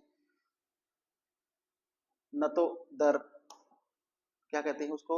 न तो दर कहते हैं। क्या कहते हैं? न तो दर वक्र। देखिएगा अगला क्वेश्चन दे रखा है आपके सामने। ये क्या दे रखा है कि आप अपने जूते एक रैंक पर रखते हैं, उस रैंक को उस स्थान से हटा दिया गया है, फिर भी आप जूते रखने उसी स्थान पर जाते हैं जहां पहले रैंक रखी थी। ऐसा होने का कारण है पुनर्बलन, अंतर्दृष्टि, भूल या अनुबंधन। क्या कह रहे हैं कि कोई चीज जहां आप जूते रख रहे हैं, जूते रखने की कोई रैंक आपके घर में है, कोई अलमारी आपके घर में है, और हम स्कूल कॉलेज से आते हैं, ऑफिस से आते हैं, वो जूते हम उसी स्थान पर जाते हैं जहां हमेशा खोलते हैं, उस रैंक पे या उस टेबल पे या उस अलमारी के अंदर जाते हैं। लेकिन वो स्थान कहीं से वहां से उठाकर कहीं दूसरी जगह शिफ्ट कर दिया गया है। लेकिन जब हम आते हैं तो हमारे वो बात ध्यान नहीं रहती, तो हम कहाँ जाते हैं? उसी स्थान पर जाते हैं जहाँ हमेशा से जूते चंपल खोलते आ रहे हैं। तो वो क्या कहलाता है? वो कहलाता है अनुबंधन। क्या हमारा उस स्थान के साथ क्या हो गया, अनुबंधन हो गया है, क्या हो गया है, अनुबंधन हो गया। तो ऑप्शन डी है वो क्या है यहाँ पर बिल्कुल सही आंसर होगा इसका। 83 देखिएगा, एक शिक्षक अपने शिक्षार्थियों की सदैव इस रूप में मदद करता है कि वे एक विषय क्षेत्र में प्राप्त ज्ञान को दूसरे विषय क्षेत्र के ज्ञान के साथ जोड़ सके, इससे वृद्धि होती है। वह है शिक्षार्थी स्वयं, पुनर्बलन, व्यक्तिगत भिन्नता, ज्ञान का सहसंबंध व अंतरण। एक शिक्षक अपने विद्यार्थियों एक शिक्षक अपने विद्यार्थियों को सदैव इस रूप में मदद करता है कि एक विषय क्षेत्र में प्राप्त ज्ञान दूसरे विषय क्षेत्र के ज्ञान के साथ जोड़ सके, इस वृद्धि को क्या कहते हैं, ज्ञान का सहसंबंध एवं अंतरण। ऑप्शन डी है वो सही आंसर होगा। ओके, चलते हैं क्वेश्चन नंबर 84 पे। राजू खरगोश से डरता था। राजू खरगोश से डरता था। शुरू में खरगोश को राजू से काफी दूर रखा गया। आने वाले दिनों में हर रोज खरगोश और राजू के बीच की दूरी को कम कर दी गई। अंत में राजू की गोद में खरगोश को रखा गया और राजू खरगोश से खेलने लगा। यह प्रयोग उदाहरण है। प्रयत्न व त्रुटि का सिद्धांत नहीं, समीपता अनुबंधन का सिद्धांत, क्रिया प्रसूत अनुबंधन का सिद्धांत, इनमें से कोई भी नहीं। क्या कह रहा है कि राजू है वो खरगोश से डरता था, कोई खरगोश है उससे राजू डरता था और खरगोश राजू से काफी दूर रखा गया था। आने वाले दिनों में हर रोज उसके पास क्या लाया गया, खरगोश लाया गया। राजू के बीच दूरी है वो कम हो गई, इन बीच दूरी कम होती गई। राजू की गोद में अंत में गोद में रख दिया गया तो राजू खरगोश से खेलने लगा। यह प्रयोग उदाहरण है। प्रयत्न एवं त्रुटि का सिद्धांत, कोई प्रयत्न थोड़ी कर रहा था तो त्रुटि कहां से होगी, ये तो नहीं है। फिर देख क्रिया प्रसूत अनुबंधन का सिद्धांत, तो कोई क्रिया भी नहीं हो रही थी, ये है नहीं। समीपता, धीरे धीरे उसके साथ समीपता हुई तो उसके साथ क्या होगा, उसका लगाव हो गया, उसका अनुबंधन हो गया। तो ऑप्शन बी है वो क्या है सही आंसर इसका होगा। अब चलते हैं क्वेश्चन नंबर 85 पे। देखिएगा, एक शिक्षक अपनी कक्षा में थांडाई के सिद्धांत को लागू करने जा रहा है। निम्न में से क्या शिक्षक को लागू नहीं करना चाहिए। देखिए क्या बता रहे हैं कि एक शिक्षक अपनी कक्षा में थांडाई के सिद्धांत को लागू करने जा रहा है। निम्न में से क्या शिक्षक को लागू नहीं करना चाहिए। बच्चों की कार्य सीखने हेतु सही रूप में प्रवेश करना चाहिए। बच्चों को नई चीज सिखाने हेतु खोज विधि के लिए उन्मुख रखना चाहिए। उचित अभ्यास का ड्रिल किया जाना चाहिए। पुरस्कार का उपयोग सही रूप में करने की कोशिश करनी चाहिए। तो एक शिक्षक अपनी कक्षा में थॉर्नडाइक के सिद्धांत को लागू करने जा रहा है, तो निम्न में से शिक्षक को लागू नहीं करना चाहिए। क्या नहीं करना चाहिए कि बच्चों को नई चीज सिखाने हेतु खोज विधि के लिए उन्मुख करना चाहिए। ये बात है वो लागू क्या करनी चाहिए कि एक शिक्षक अपनी कक्षा में थॉर्नडाइक के सिद्धांत को लागू करने जा रहा है। निम्न में से क्या शिक्षक को लागू नहीं करना चाहिए। उचित अभ्यास व ड्रिल किया जाना चाहिए। पुरस्कार का उपयोग सही रूप से करने की कोशिश करनी चाहिए। बच्चों की कार्य सिखाने हेतु सही रूप से प्रवेश करना चाहिए। तो यहाँ पर जो सही ऑप्शन है वो ऑप्शन बी इसका होगा। ठीक है, अब चलते हैं अगले क्वेश्चन पे वक्त लेने के लिए। अब चलते हैं पहले क्वेश्चन पे। देखिएगा पहला क्वेश्चन आपसे पूछा है कि दी एलिजी इज ए, कि एलिजी है वो क्या है, ये आपसे पूछा है। ऑप्शन एक में आपसे दे रखा है मॉर्निंग और लिमिटेशन पोएम। क्या है, एक एलिजी है वो विलाप और शोक कविता होती है। It is formal and sustained poem, या ये फॉर्मल औपचारिक और सस्टेंडेड पोएम होती है। It is judged by its themes or subject matter, not by its matter or stanza form, या all of the above। इसमें जो राइट आंसर है वो आपको कमेंट करके बताना है। तो बताइएगा इसका राइट आंसर क्या होगा। तो दोस्तों एलिजी होता क्या है। एलिजी होता है किसी शेफर्ड के, किसी चरवाहे के मरने के बाद उसका जो सहमित्र होता है या किसी व्यक्ति का सहमित्र उसकी मृत्यु के ऊपर क्या करता है, कोई कविता लिखता है या कोई गीत लिखता है या गीत गाता है, उसे क्या बोलते हैं, एलिजी बोलते हैं। तो एलिजी क्या होता है, एक मॉर्निंग और लिमिटेशन पोइम होती है। ओके, अब जो ऑप्शन एक है वो इसका क्या है, बिल्कुल सही आंसर है। ओके, अब हम चलते हैं क्वेश्चन नंबर 2 पे। क्वेश्चन नंबर 2 में देखिएगा क्या पूछा है कि ए मॉर्नफुल पोइम कि एक शोक कविता टाइपिकली आमतौर पर a lament for the dead is called, जो मृत्यु पर क्या की जाती है, गाई जाती है, क्या एक शोक गीत की मृत्यु के ऊपर गाया जाने वाला एक शोक गीत क्या कहलाता है, वो आपसे पूछा है। वो ड्रामा कहलाता है, या कॉमेडी कहलाता है, या सोनेट कहलाता है, या एलिजी कहलाता है। तो हमने अभी चर्चा की कि जो मोurnful पोइम होती है, जो शोक कविता होती है, वो क्या कहलाती है, एलिजी कहलाती है। तो ऑप्शन जो डी है वो क्या है, इसका राइट आंसर है। हाँ दोस्तों, एलिजी किसको कहते हैं, शोक गीत या शोक जो कविता होती है, जो किसी की याद में उसकी मृत्यु के बाद गाई जाती है, उसे को क्या बोलते हैं, एलिजी बोलते हैं। तो ऑप्शन डी है वो क्या है, बिल्कुल सही आंसर होगा। अब हम चलते हैं क्वेश्चन नंबर 3 पे। देखिएगा, क्वेश्चन नंबर 3 में आपसे पूछा है कि an elegy usually gives expression to a, कि एलिजी है वो आमतौर पर एक्सप्रेशन देती है, अभिव्यक्त करती है, किसको अभिव्यक्त करती है, फीलिंग ऑफ जॉय को।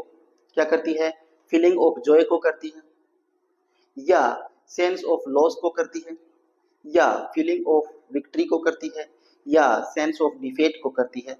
चारों में से जो राइट आंसर है वो आपको बताना है, कमेंट करके आप इसका आंसर कीजिएगा।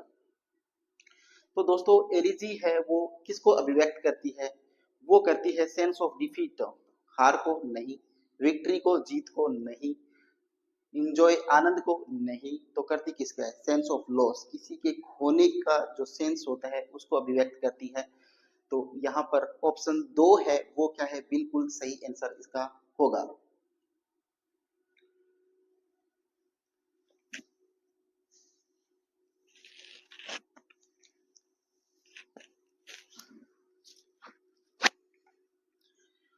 अब देखिएगा, ओके देखिएगा, अब चलते हैं हम क्वेश्चन नंबर 4 पे। क्वेश्चन नंबर 4 में देखिए क्या पूछा है आपसे, which of the following is not a characteristic feature of a pastoral elegy. Pastoral जो एलोजी होती है, इस पेस्टल एलोजी की इज नॉट कैरेक्टरिस्टिक, विशेषता नहीं है, कि पेस्टल एलोजी की कौन सी विशेषता नहीं है, ये आपसे पूछा है। ऑप्शन ए में दे रखा है कि the soul of the dead shepherd realize at the end that that death in this world is the entry to a higher life. क्या कह रहे हैं, the soul of the dead shepherd, dead shepherd क्या होता है, चरवाहे, क्या होता है, चरवाहे, कि डेड शेफर्ड मृत चरवाहे की आत्मा को रियलाइज तब महसूस होगा, eight the end that death, जब उसकी मृत्यु हो जाएगी। क्या, एक मृत चरवाहे को तब मालूम होगा जब उसकी क्या हो जाएगी, मृत्यु हो जाएगी। In this world is the entry to a higher life, कि डेथ ही है वो इस संसार की सबसे सर्वोच्च क्या है, लाइफ होता है, जीवन होता है। ये बात बिल्कुल सही है। There is a procession appropriate mourns, mourns भी होता है शोक गीत, तो ये भी बात सही है। The speaker begins by invoking the muse, नहीं ये बात क्या है, गलत है। तो यहाँ पर ऑप्शन ऑल ऑफ द अब है नहीं, तो ऑप्शन 3 है वो क्या है, इसका राइट आंसर होगा। ओके, अब हम चलते हैं क्वेश्चन नंबर 5 पे। देखिएगा, क्वेश्चन नंबर 5 में आपसे क्या पूछा है, मिल्टन लेजिडास इज, कि एक मिल्टन की पोइम है, उसका नाम है लेजिडास, वो पोइम है क्या है, वो एन एलिजी है, एन एपिक है, एन सोनेट है, एन पर्सोनिफिकेशन है। इन चारों में से कौन सी है मिल्टन की लेसिडास। तो मिल्टन की लेसिडास क्या है दोस्तों, एक एलिजी है। क्या है, एलिजी है। तो ऑप्शन ए है वो क्या है यहाँ पर इसका बिल्कुल सही आंसर। इसमें आपसे पूछा है कि an elegy is a poem written, कि एक एलिजी जो है वो लिखी जाती है टू सेलिब्रेट एन ओकेजन, किसी ओकेजन को, किसी अवसर को सेलिब्रेट करने के लिए, in this praise of God, भगवान की प्रशंसा में या भगवान की याद में, to give expression to our love और समवन, अपने किसी व्यक्ति के प्रति प्रेम को अभिव्यक्त करने के लिए, in the memory of someone who has died, कि in the memory of someone who has died, कि जो मर चुका है उसको याद करने के लिए जो लिखी जाती है वो पोइम क्या कहलाती है, एलिजी कहलाती है। तो एलिजी किसके लिए लिखी जाती है कि जो डाइड हो गया हो और उसकी याद में जो लिखी जाती है वो क्या कहलाती है, उसकी याद में जो लिखी जाती है वो क्या कहलाती है, एलिजी कहलाती है। ओके, तो ऑप्शन 4 है वो क्या है, इसका बिल्कुल सही आंसर है। हाँ, ओके, अब हम चलते हैं क्वेश्चन नंबर 7 पे। देखिएगा, क्वेश्चन नंबर 7 में आपसे पूछा है कि he is proud as a peacock, the sentence is an example of, कि he is an a proud as a peacock. ठीक है, तो यहाँ पर देखिए sentence is example of, example किसका है, सिमिली का है, मेटाफर का है, पर्सोनिफिकेशन का है या पन का है।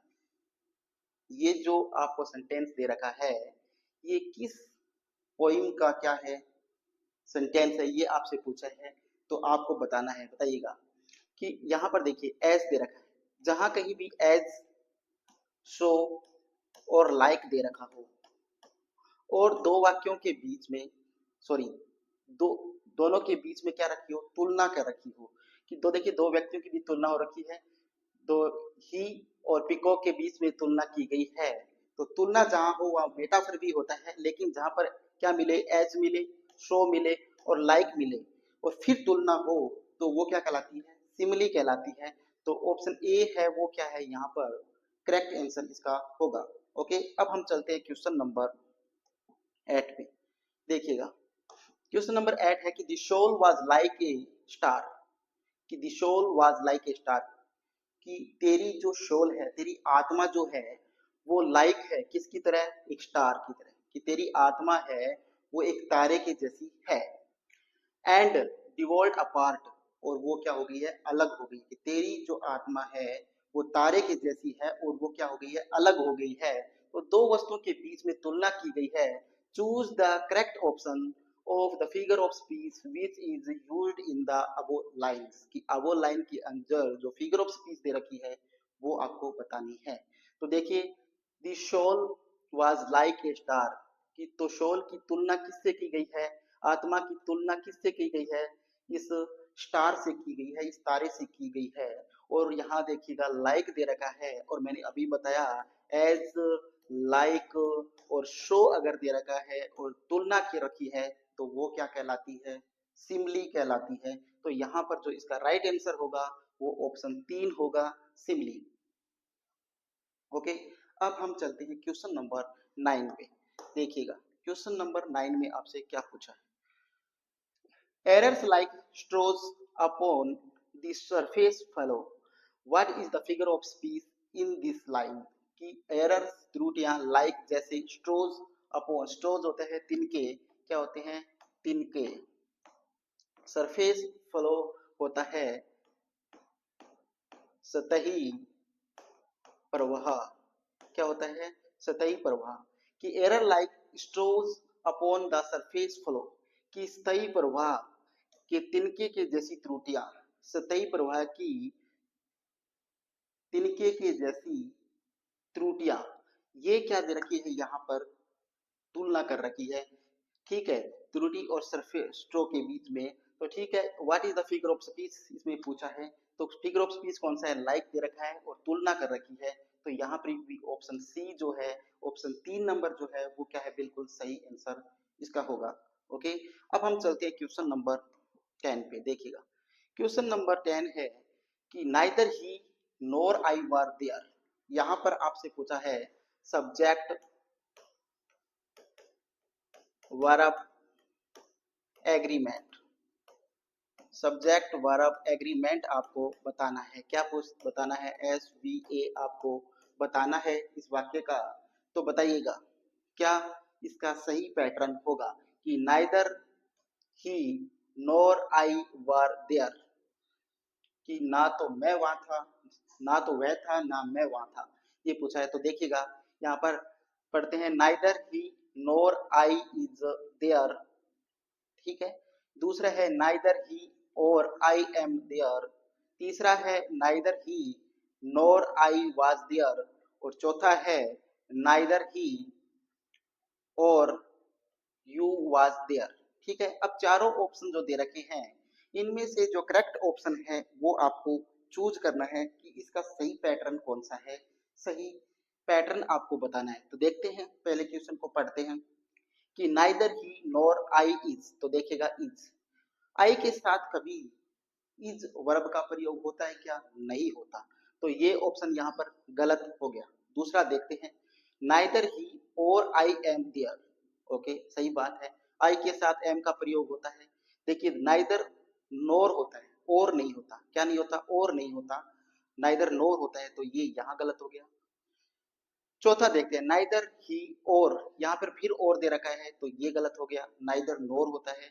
तो यहाँ पर देखिएगा तीसरा, neither he nor I was there, ये क्या है? ऑप्शन 3 है, वो यहाँ पर क्या है? बिल्कुल सही इसका आंसर होगा। ओके, समझ में आया?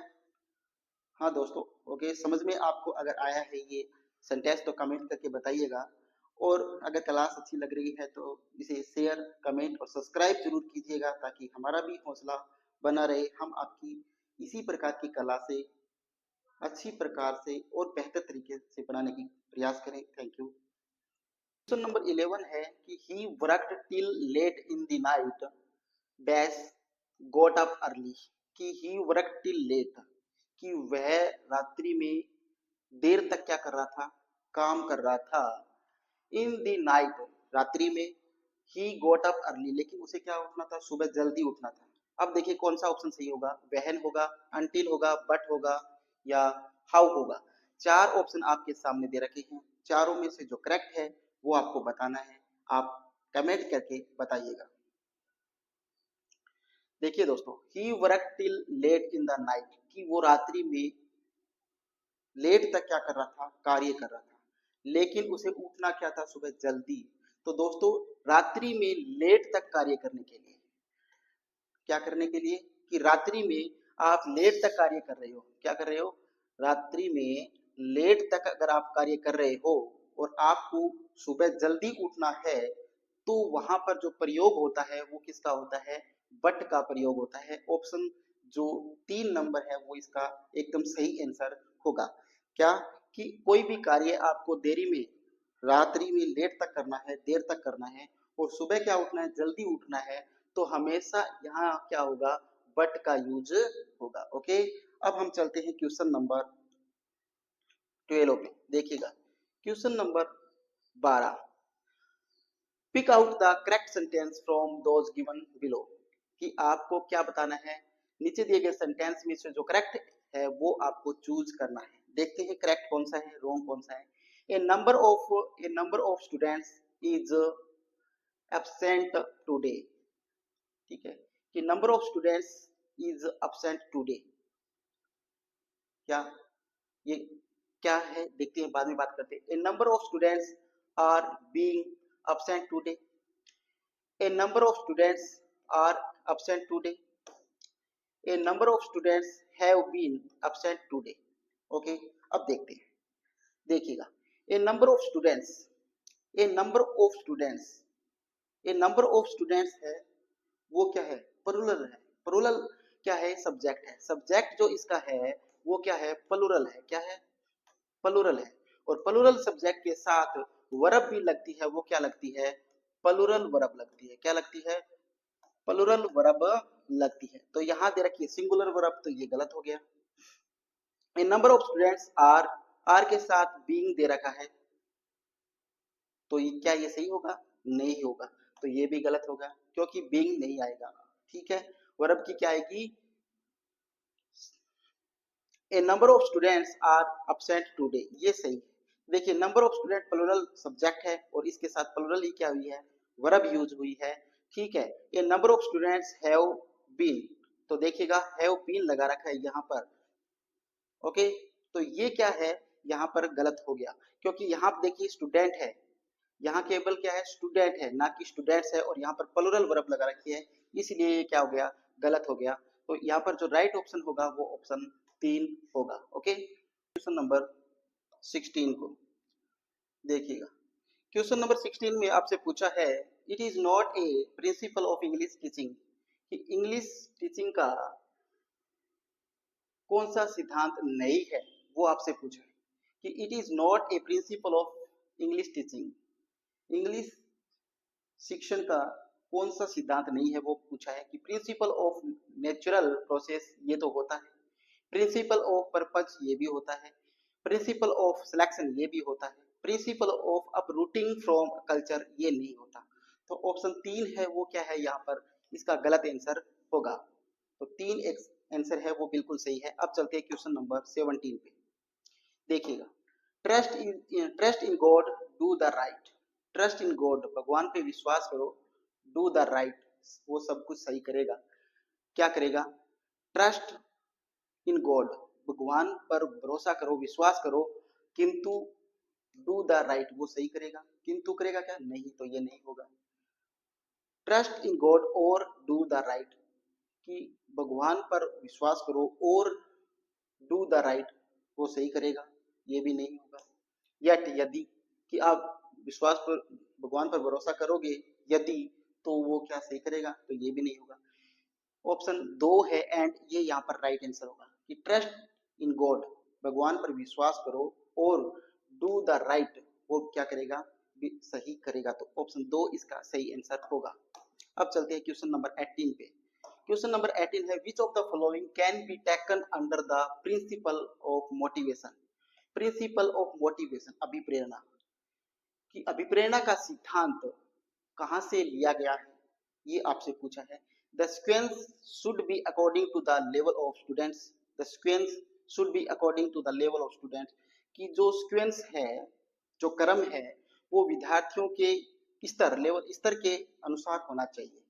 कि जो सीक्वेंस है, अभिप्रेरणा का जो स्तर है, वो किसके, उनका क्रम जो है वो क्या होना चाहिए? According to the level of students, विद्यार्थियों के स्तर के अनुसार होना चाहिए। देखिए ये बात करें तो ये क्या है? इसका आंसर नहीं है। ए जील, जील होता है उत्साह, to learn something new in language, की भाषा के अंदर कुछ नया सीखने का जो उत्साह होता है, वो क्या कहलाती है? अभिप्रेरणा से पैदा होती है। कि भाषा के अंदर हम कुछ नया सीखना चाहते हैं, तो उत्साहित होकर सीखना चाहते हैं, तो वो क्या होते हैं? हम अभिप्रेरित होते हैं, मोटिवेट होते हैं। तो ऑप्शन 2 है वो यहाँ पर सही होगा, लेकिन ऑप्शन सी और डी को भी पढ़ते हैं। Repetition drill is always used, कि इसके अंदर मोटिवेशन, प्रिंसिपल ऑफ मोटिवेशन के अंदर रिपीटेशन ऑफ ड्रिल यानी दोहराव का जो ड्रिल होता है वो हमेशा यूज्ड होता है, नहीं होता, ये गलत बात है। अलार इज प्रिंसिपल ऑफ मोटिवेशन, ये नहीं होता, अलार कोई सिद्धांत नहीं होता है मोटिवेशन का, तो ये ऑप्शन यहाँ पर गलत हो गया। तो ओके, ये जो ऑप्शन 2 यहाँ पर सही है। अब पढ़ते हैं क्वेश्चन नंबर 19 को। देखिएगा, the equal treatment to various components of linguistic learning is called, कि द इक्वल ट्रीटमेंट, इक्वल मतलब दो समान, ट्रीटमेंट मतलब व्यवस्था, वेरियस दो कंपोनेंट्स के बीच में ऑफ लिंग्विस्टिक लर्निंग, भाषाई शिक्षण के अंदर जो दो कंपोनेंट्स होते हैं उनमें एक जैसी समानता होती है, वो क्या कहलाता है? वो प्रोपोर्शन कहलाता है, अनुपात कहलाता है। प्रोपोर्शन क्या होता है? अनुपात कहलाता है। हैबिट फॉर्मेशन कहलाता है, एक्यूरेसी कहलाता है, या करेक्टनेस कहलाता है। तो जो लिंग्विस्टिक जो लर्निंग होती है, भाषाई जो शिक्षण होता है, उस दो विभिन्न कंपोनेंट के मध्य जो समान होते हैं, समान मतलब अनुपात में, तो ये उसे क्या बोलते हैं? प्रोपोर्शन बोलते हैं। ऑप्शन ए है वो यहाँ पर सही आंसर होगा। ओके, अब हम चलते हैं क्वेश्चन नंबर 20 पे। कौन से पे? क्वेश्चन नंबर 20 पे। And which principle teaching is involved in this statement, कि द मटेरियल, मटेरियल मतलब वस्तु, should be according to the child's mental age, बच्चों की जो मेंटल एज है, क्या है? मेंटल एज, ठीक, मेंटल एबिलिटी, ठीक है, और ग्रेड के लेवल में हो, कि जो मटेरियल है जो बच्चों के किसके अनुसार होना चाहिए? मेंटल एज के अनुसार, मेंटल एबिलिटी के अनुसार और ग्रेड के अनुसार और उसके स्तर के अनुसार जो है वो मटेरियल होना चाहिए, विषय वस्तुएं होनी चाहिए। वो क्या होती है? देखिएगा, correctness, accuracy and correctness, selection and tradition, proportion, या ऑल ऑफ द अबव। तो क्या होनी चाहिए? वो एक्यूरेसी और correctness and selection and tradition. Option जो 2 है वो यहाँ पर क्या होगा? करेक्ट आंसर इसका होगा। ओके, अब हम चलते हैं क्वेश्चन नंबर 21 पे। क्या पूछा है? कि means how many different meaning a word और एन आइटम कैन कन्वे। तो बताइएगा यहाँ पर सही आंसर इसका कौन सा होगा? Means how many different meanings, की means how many different meaning a word, एक शब्द के विभिन्न प्रकार के जो अर्थ होते हैं और एन आइटम और एक आइटम की एन कन्वे जो हम जानते हैं, तो क्या होगा, वो कवरेज होता है, रेंज होता है, प्रोपोर्शन होता है, या नन ऑफ दीज होता है। तो किसी वस्तु के डिफरेंट जो मीनिंग होती है वो क्या कहलाती है, उसकी कवरेज कहलाती है। क्या कहलाती है, कवरेज। तो ऑप्शन ए है वो इसका क्या होगा, राइट आंसर होगा। अब चलते हैं क्वेश्चन नंबर 22 पे। According to the observation in national curriculum framework 2005 English is a language in India, कि according to the observation in national curriculum framework, national curriculum जो फ्रेमवर्क है, ठीक है, जो राष्ट्रीय पाठ्यक्रम का जो फ्रेमवर्क 2005 है, वो इंग्लिश को किस भारत के अंदर कौन सी लैंग्वेज माना गया है, कि नेशनल कैरिकुलम फ्रेमवर्क 2005 के अंदर अंग्रेजी को कौन सी भाषा माना गया है, सेकंड भाषा, फर्स्ट भाषा, फॉरेन भाषा, या ग्लोबल भाषा। कौन सी भाषा माना गया है भारत के अंदर, सेकंड भाषा। कौन सी भाषा माना गया है, सेकंड भाषा माना गया है। तो ऑप्शन ए जो है वो इसका राइट आंसर होगा। देखिए अगला question, means equal treatment to various components of linguistic learning habits क्या कहलाता है, मींस इक्वल ट्रीटमेंट, इक्वल बराबर ट्रीटमेंट किया जाता है various component of linguistic learning habit के अंदर, तो वो क्या कहलाता है, प्रोपोर्शन कहलाता है, अनुपात कहलाता है। ओके, अब हम चलते हैं 26 पे। एन एलिजी इज एलिजी क्या है दोस्तों, ए जॉयफुल लिरिक है, नहीं है। A poem and death of someone, सही बात है। मेरी सॉन्ग नहीं होता, ऑल ऑफ दिन नहीं होता। तो ऑप्शन जो बी है वो यहाँ पर सी होगी। एलिजी क्या होता है, poem on death of someone, किसी की मृत्यु पर जो लिखी जाती है वो क्या कहलाती है, एलिजी कहलाती है। अब देखिएगा 27 नंबर, opportunity knocks at the door but once, what is the figure of speech in this poem. Opportunity knocks at the door but once, कि अपॉर्चुनिटी है, जो अवसर है, वो हर दरवाजे पर एक बार क्या करती है, अपनी दस्तक देती है। तो बताइए यहाँ पर क्या होगा, क्या होगी, अपॉर्चुनिटी नॉक्स। नॉक्स क्या है, नॉक्स दोस्तों मानव जो करती है वो एक्टिविटी होती है। पर्सोनिफिकेशन क्या है, कि निर्जीव वस्तुओं को, निर्जीव वस्तुओं के लिए सजीव वस्तुओं की तरफ प्रयोग जिस वर्ड का करते हैं वो पर्सोनिफिकेशन कहलाता है। तो देखिए नॉक क्या करता है, खटखटाना, खटखटा के दरवाजे को खटखटाते हैं। तो नॉक तो कौन करता है, सजीव वस्तु, हम मानव प्राणी करते हैं। तो ये प्रयोग करते हैं अपना डोर बट वंस, ठीक है। ये प्रयोग हुआ है नॉक्स को, किसके लिए प्रयोग हुआ है, निर्जीव वस्तु के लिए, डोर के लिए। तो यहाँ पर जो सजीव वस्तु का काम लिया किसके लिए, निर्जीव वस्तु के लिए। तो यहाँ पर प्रयोग होगा किसका, पर्सोनिफिकेशन का, ना सिम्बली का, ना हाइपरबोल का, ना ऑल ऑफ दीज का। ओके, अब हम चलते हैं क्वेश्चन नंबर 28 पे। देखिएगा, what device is present in the line the wind whistled a high and lonesome tune, की दी वाइंड, वाइंड क्या होता है, हवा, विस्टल्ड होते हैं सीटी बजा रही है, ए हाई ऊंची, एंड लोनसम ट्यून के अंदर आवाज के साथ क्या कर रही है, कि हवा है वो बहुत तेज चल रही है और वो क्या कर रही है, आवाज कर रही है। तो विस्टल क्या होता है, विस्टल होता है सीटी बजाना। तो सीटी तो कौन बजा सकता है, मानव बजा सकता है। और यहाँ पर प्रयोग इसने किसके लिए किया है, वाइंड के लिए।